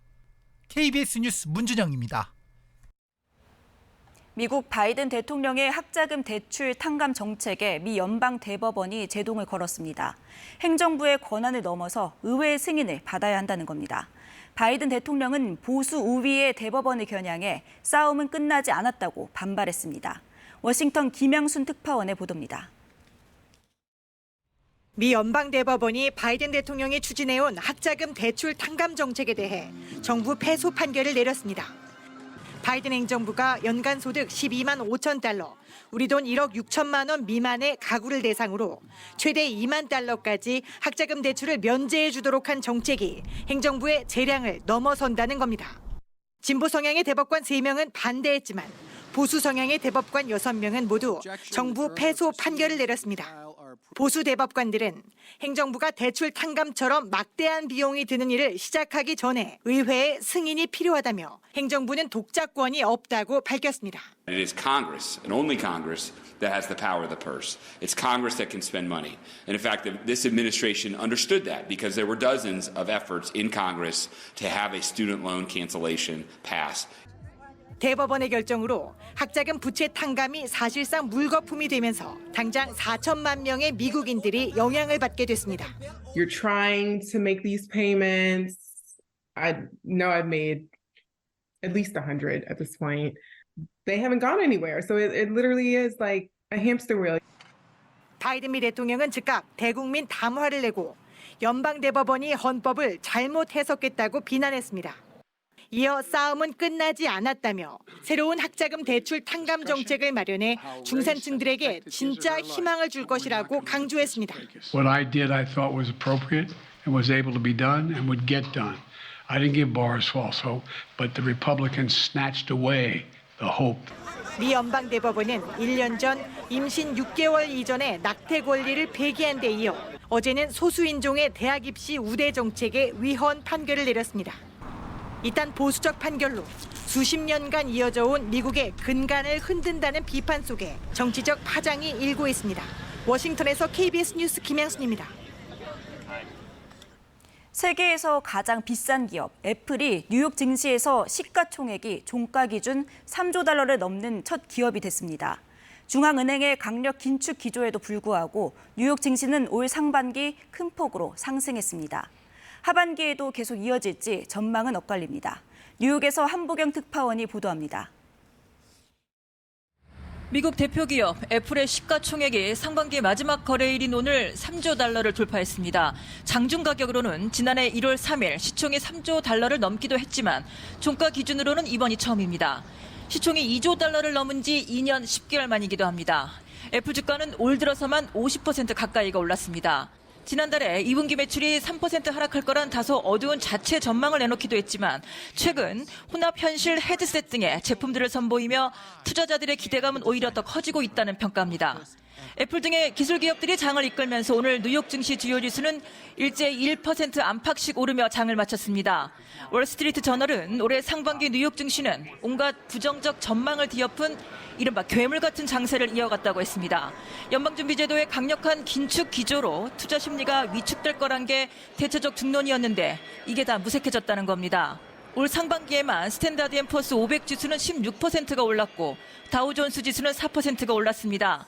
특히 나스닥 지수는 30% 넘게 급등하며 1983년 이후 최고의 실적을 기록했습니다.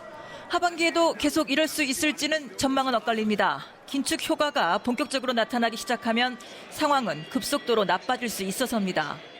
Our view of it is the trend is upward, but there's the possibility that things could go badly. And our view also is you always need to have a seatbelt and a parachute. 하지만 여전히 시장은 연방준비제도가 공언하고 있는 것처럼 두 번의 추가 금리 인상은 못할 것으로 보고 있습니다. 한 번 더 올리고 내년부터는 인하할 거란 전망이 우세한 상황입니다. 뉴욕에서 KBS 뉴스 한보경입니다. 주말인 오늘 내륙 지역은 찜통더위가 이어집니다. 수도권과 강원 지역에 폭염주의보가 내려져 있는데요. 한낮에 서울과 춘천, 대전의 낮 기온은 34도까지 치솟겠습니다. 정체전선이 점차 남쪽으로 이동하면서 내륙 지역은 오늘 고기압의 영향을 받겠고요. 제주도는 낮까지 가끔 비가 내리겠습니다. 예상되는 비의 양은 5에서 30mm 정도입니다.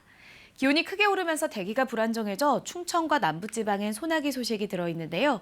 예상되는 비의 양 5에서 40mm 정도고 호남 지역은 60mm가 넘게 소나기가 쏟아질 수 있겠습니다. 천둥, 번개와 함께 돌풍이 부는 곳도 있어 시설물 피해 없도록 유의하셔야겠습니다. 현재 기온은 어제 아침과 비슷하거나 조금 낮습니다. 서울 24.2도 가리키고 있고요. 한낮에는 춘천 34도, 청주 33도, 여수 25도, 대구 32도로 대부분 내륙 지역은 30도를 웃돌겠습니다. 바다의 물결은 제주와 남해상에 풍랑주의보가 발효 중인 가운데 최고 4m까지 거세게 일겠습니다. 당분간 내륙 지역에서는 맑고 더운 날씨가 이어지겠고요. 정체 전선의 영향을 받는 제주에는 가끔 비가 내리겠습니다. 다음 주 화요일과 수요일에는 또다시 전국에 장맛비 소식이 들어 있습니다. 날씨 정보 전해드렸습니다. 야4당이 공동 발의한 이태원 참사 특별법이 국회에서 신속 처리 안건으로 지정됐습니다. 민주당은 21대 국회 임기가 끝나기 전에 반드시 처리해야 한다는 입장이고 국민의힘은 내년 총선용으로 정쟁화하려는 의도라며 반발했습니다. 이현준 기자의 보도입니다. 이태원 참사가 발생한 지 245일, 야4당 국회의원들이 공동 발의한 이태원 참사 특별법이 신속 처리 안건으로 지정됐습니다. 진상규명을 위한 독립적인 특별조사위원회와 피해구제 심의위원회 설치 등이 핵심 내용입니다. 신속 처리 안건 지정으로 앞으로 최대 330일이 걸려 늦으면 내년 5월에 본회의에 상정될 수 있습니다. 유가족분들이 단식 농성을 하고 계시고 신속 처리 안건 지정에 유일한 희망을 걸 수밖에 없다 하는 절박한 그런 상황이었습니다. 국민의힘은 표결에 불참하고 집단 퇴장했습니다. 야당의 입법 독주라며 규탄 대회도 열었습니다. 협치 불가 막무가내 민주당은 각성하라. 각성하라. 각성하라. 각성하라. 특별법은 재난의 정쟁화이자 총선 전략용이라며 강하게 반발했습니다. 위로와 회복을 지원하는 것은 정치권의 당연한 책임입니다. 하지만 민주당이 강행 처리하려는 이태원 특별법은 정쟁의 도구로만 악용하려는 시도일 뿐입니다. 이태원 참사 유가족들은 직접 표결 과정을 지켜보며 안도의 한숨을 내쉬었습니다. 여당의 전향적인 입장도 요구했습니다. 국민의힘 의원들에게 다시 호소합니다. 또 다른 참사 반복되는 비극을 막기 위해서라도 특별법 심의와 처리에 동참해 주십시오. 한편 파업 노동자에 대해 무분별한 손해배상 청구를 제한하는 내용을 담은 노란봉투법도 야당 단독으로 국회 본회의에 부의됐습니다. KBS 뉴스 이현준입니다. 일본 후쿠시마 원전 오염수 방류가 임박한 가운데 국민 불안감을 해소하겠다며 잇따라 수산시장을 찾고 있는 국민의힘 의원들이 이번엔 직접 수조 속 바닷물까지 마셨습니다. 어제 국회에선 야권 단독으로 오염수 방류 처리를 촉구하는 결의안을 강행 처리했는데 여당은 오염수 청문회 합의 파기를 선언했습니다. 김범주 기자의 보도입니다. 수산물의 안전성을 알리기 위해 잇따라 수산시장을 찾고 있는 국민의힘. 가게 앞을 지나치던 김영선 의원이 수조 속 물을 손으로 떠마십니다. 이거 못 먹어도 된다는 거 아니에요? 아니 이 물이야 저야 거듭 물을 떠마시던 김 의원, 동료 의원에게도 권합니다. 물 좀 한번 드셔보세요. 와 이거 완전 바닷물이네. 네. 이거 짭짤한데 이게. 네. 수조 속 물은 국내 연안에서 퍼올려 정화 살균 과정을 거친 바닷물입니다. 이게 2011년에 방류해갖고 우리 그네까지 온 물이기 때문에 맞습니다. 지금 방류하는 것보다 훨씬 진한 거예요 이게. 민주당은 수조 속 물을 마시면 국민들이 안전하다고 느낄 것 같냐고 꼬집었습니다. 발상 자체가 너무 기괴합니다. 수조 속의 생선들도 황당했을 것 같습니다. 국회에선 오염수 방류 철회를 촉구하는 결의안이 야권 단독으로 처리됐습니다. 해양 투기 6개월 보류, 한일 정부 상설협의체 구축 등의 요구가 담겼습니다. 통상 여야가 합의 처리하는 국회 결의안, 여당은 즉각 반발하며 후쿠시마 오염수 청문회 거부를 선언했습니다.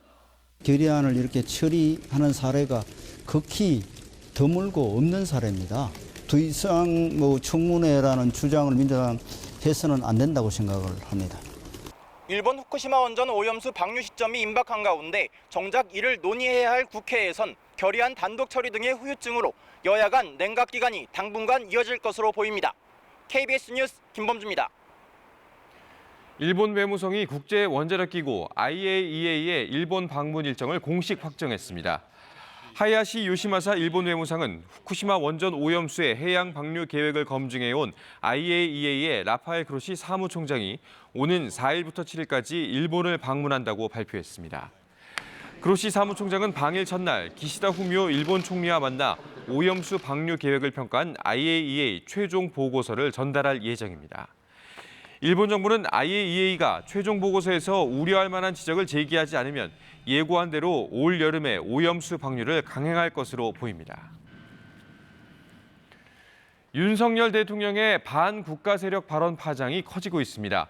민주당에선 대통령 발언과 논란의 인사까지 겨냥해 극우 대통령, 극우 인사, 쿠데타로 집권했다는 표현이 나왔습니다. 국민의힘에선 국민 폄하, 정치적 폐륜이라고 맞받으며 국회 윤리 회부 카드까지 꺼냈습니다. 박경준 기자의 보도입니다. 윤 대통령의 반국가 세력 발언을 두고 민주당에선 날선 반응이 쏟아졌습니다. 문재인 정부 국민소통수석이었던 윤영찬 의원, 윤석열 대통령이 사실상 쿠데타로 집권했다고 표현하면서 체제의 정당성을 강조하기 위해 반국가 세력을 발언한 거라 주장했습니다. 쿠데타라는 게 물리적 쿠데타라고 이야기를 하는 게 아니고 본인은 중앙지검장에 임명한 문재인 대통령님에 대해서 어쨌든 본인은 저항을 한 거 아닙니까? 군 생체 실험, 세월호 이태원 구판 등을 발언한 김채환 공무원 인재 개발원장 등 인사도 거세게 비판했습니다.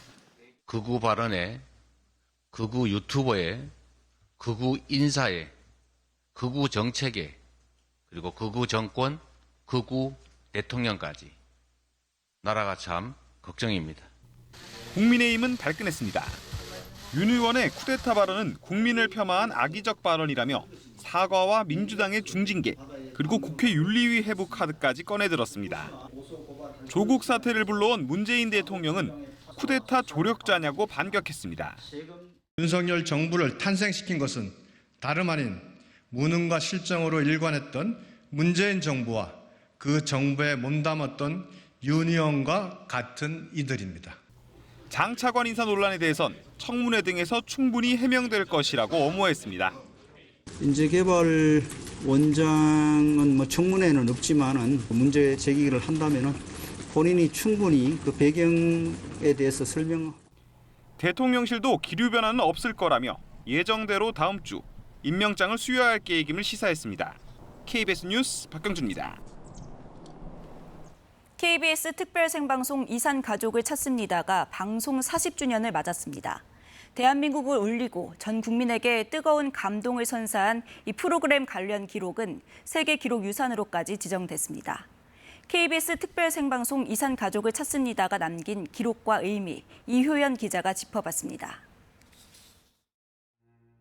6.25 때 이르신 가족들 찾으실 분들 좀 뒤에 오늘 방송을 하겠습니다. 생방송입니다.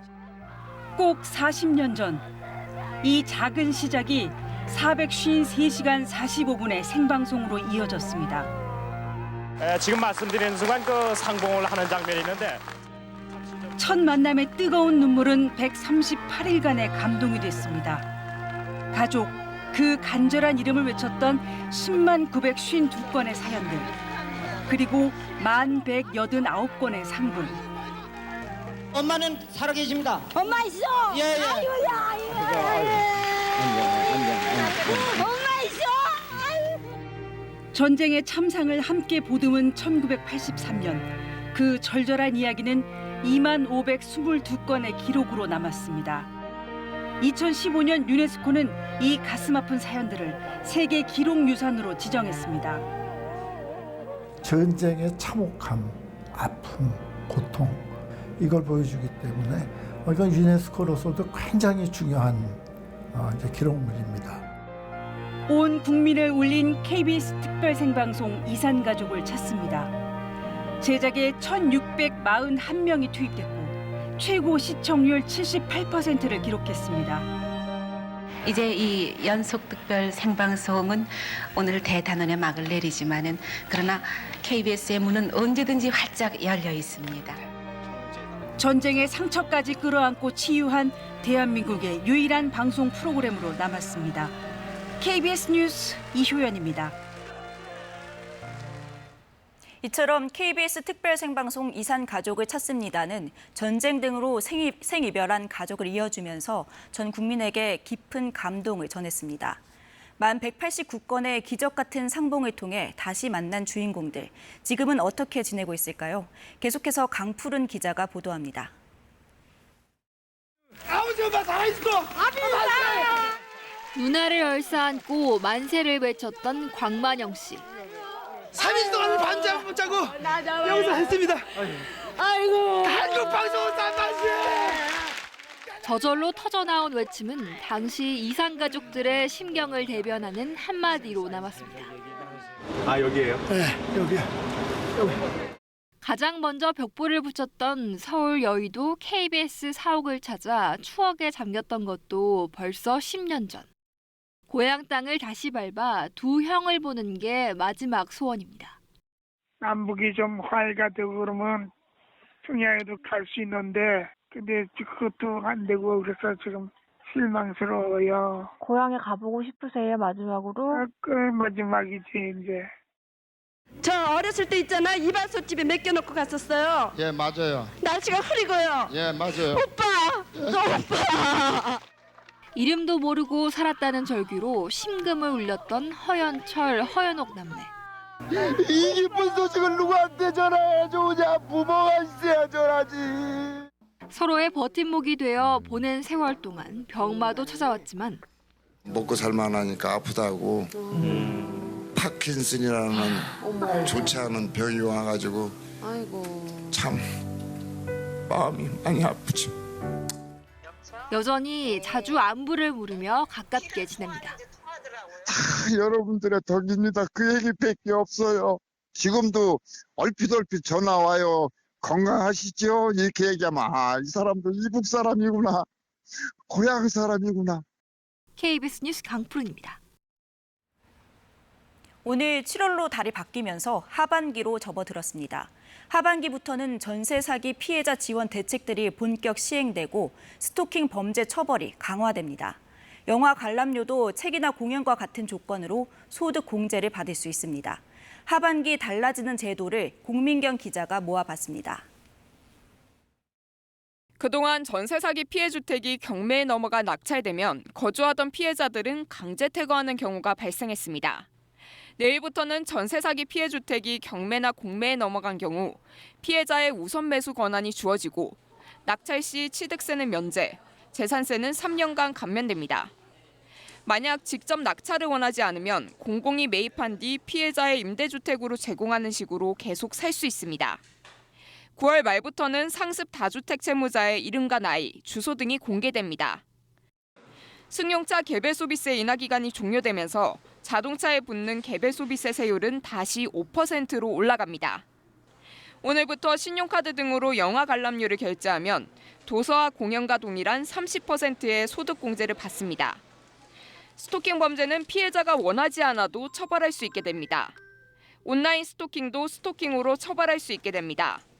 온라인 스토킹이란 개인정보를 온라인에 유포하거나 누군가를 사칭해 속이는 행위입니다. 스토킹 행위자는 피해자 가족이나 동거인에도 접근이 금지됩니다.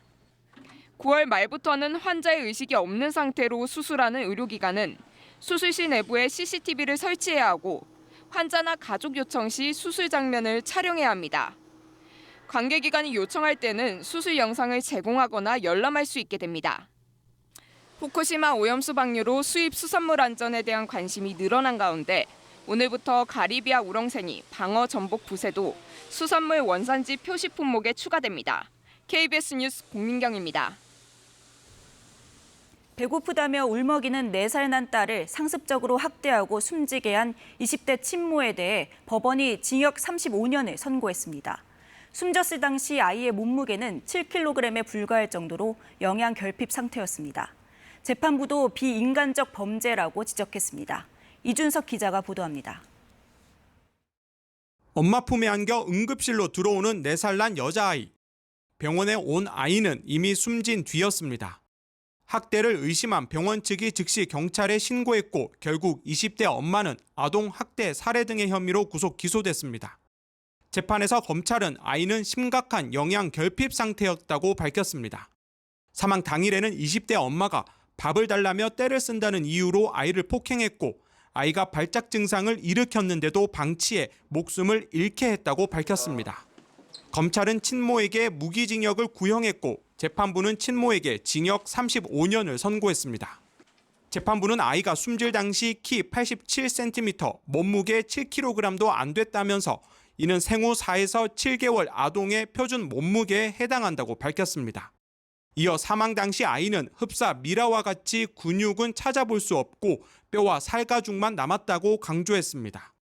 재판부는 자신을 사랑하고 보호해 줄 것으로 믿은 엄마에 대한 아동의 신뢰를 배반한 사건이라며 인간의 존엄을 무참히 짓밟은 비인간적 범죄라고 양형 이유를 설명했습니다. 이번 재판부에서는 아이의 입장을 충분히 생각해 주셨고 아이의 고통을 헤아려 주셨고 그리고 이 엄벌의 의지를 단호하게 나타내 주셨다고 생각을 합니다. 아이 엄마와 함께 살던 동거인 부부의 재판은 진행 중입니다.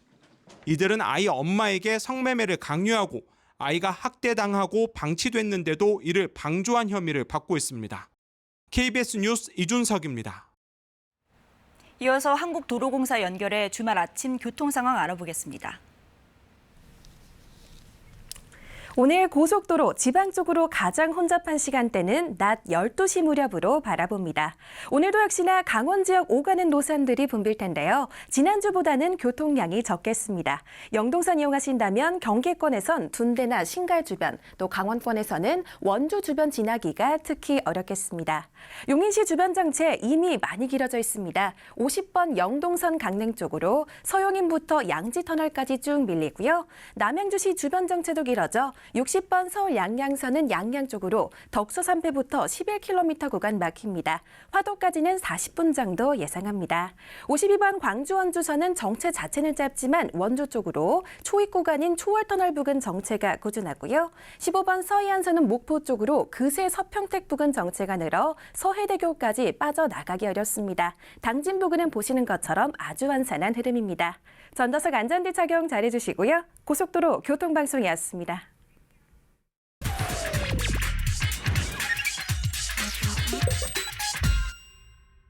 엥? 여기가 인도야, 차도야? 여름만 되면 나오는 그늘막 주차까지? 분노 유발하는 위험천만 인도의 주차 빌런들. 좁은 인도에 주차된 차 때문에 짜증났던 적이 한두 번이 아닌데요. 전 거의 매일 보는 것 같아요. 심할 경우에는 거의 인도를 아예 침범하는 경우도 많이 있더라고요. 저는 옆으로 계속 낑기면서 지나가면서 째려봐요. 가끔은 좀 너무하다 싶을 때도 있어가지고 그 차 때문에 제가 오히려 차도로 내려가서 이렇게 비껴서 간 적도 있고. 하지만 여태까지 인도에 주차된 차량을 단속하기는 쉽지 않았습니다. 왜냐하면 절대로 주차해서는 안 되는 소화전, 교차로 모퉁이, 버스 정류소, 횡단보도, 초등학교 정문 앞을 일컫는 5대 절대 주정차 금지 구역에 인도가 포함되지 않았거든요.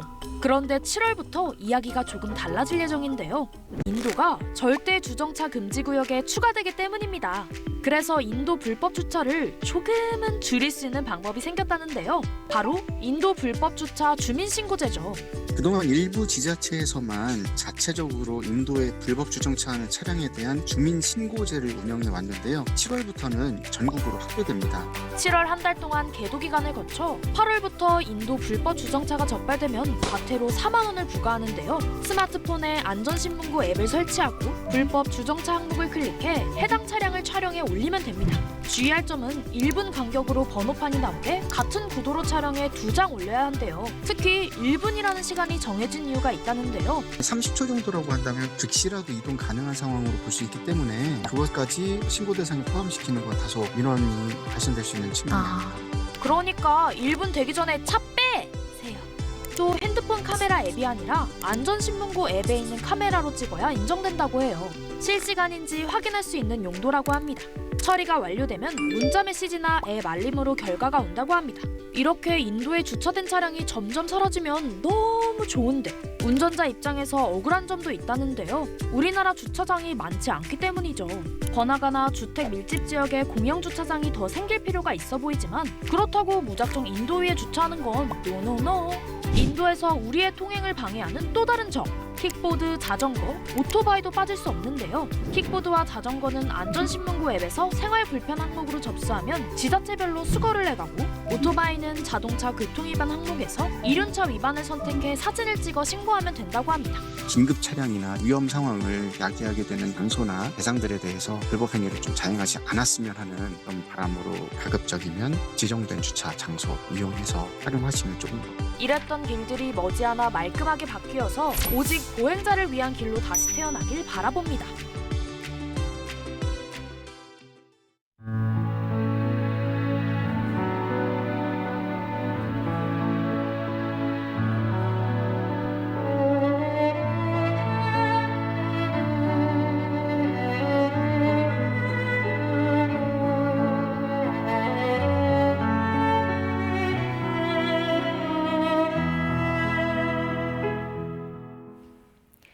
주말인 오늘 어떤 계획 세우고 계신가요? 찜통더위에 대비하셔야겠습니다. 수도권과 강원 지역에 폭염주의보가 내려진 가운데 한낮에 서울과 춘천, 대전의 낮 기온은 34도까지 치솟겠습니다. 옷차림 가볍게 하시고 물도 자주 드셔주셔야겠습니다.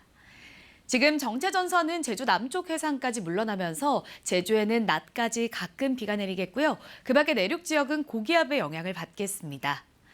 또 오후에는 대기가 불안정해지면서 충청과 남부지방에 소나기 소식도 들어있는데요. 저녁까지 5에서 40mm, 호남 지역에는 60mm가 넘는 소나기가 쏟아지는 곳이 있겠습니다. 돌풍을 동반해 천둥 번개가 요란하게 치기도 하겠습니다. 현재 기온은 어제 아침과 비슷하거나 조금 낮습니다. 원주가 24.2도, 전주 24도, 청주는 25.1도 가리키고 있는데요. 한낮에는 원주 33도, 대구 32도, 광주 31도까지 오르면서 내륙 지역은 체감온도가 33도 안팎으로 덥겠습니다. 바다의 물결은 제주와 남해 먼바다에서 최고 4m까지 매우 높게 일겠고요. 해상에는 풍랑주의보가 발효 중입니다. 당분간 내륙 지역은 맑고 더운 날씨가 이어지겠고 다음 주 화요일과 수요일 다시 전국에 장맛비가 내리겠습니다. 날씨 정보 전해드렸습니다. 네, 주말 아침 뉴스광장 마칩니다. 시청해주신 여러분 고맙습니다.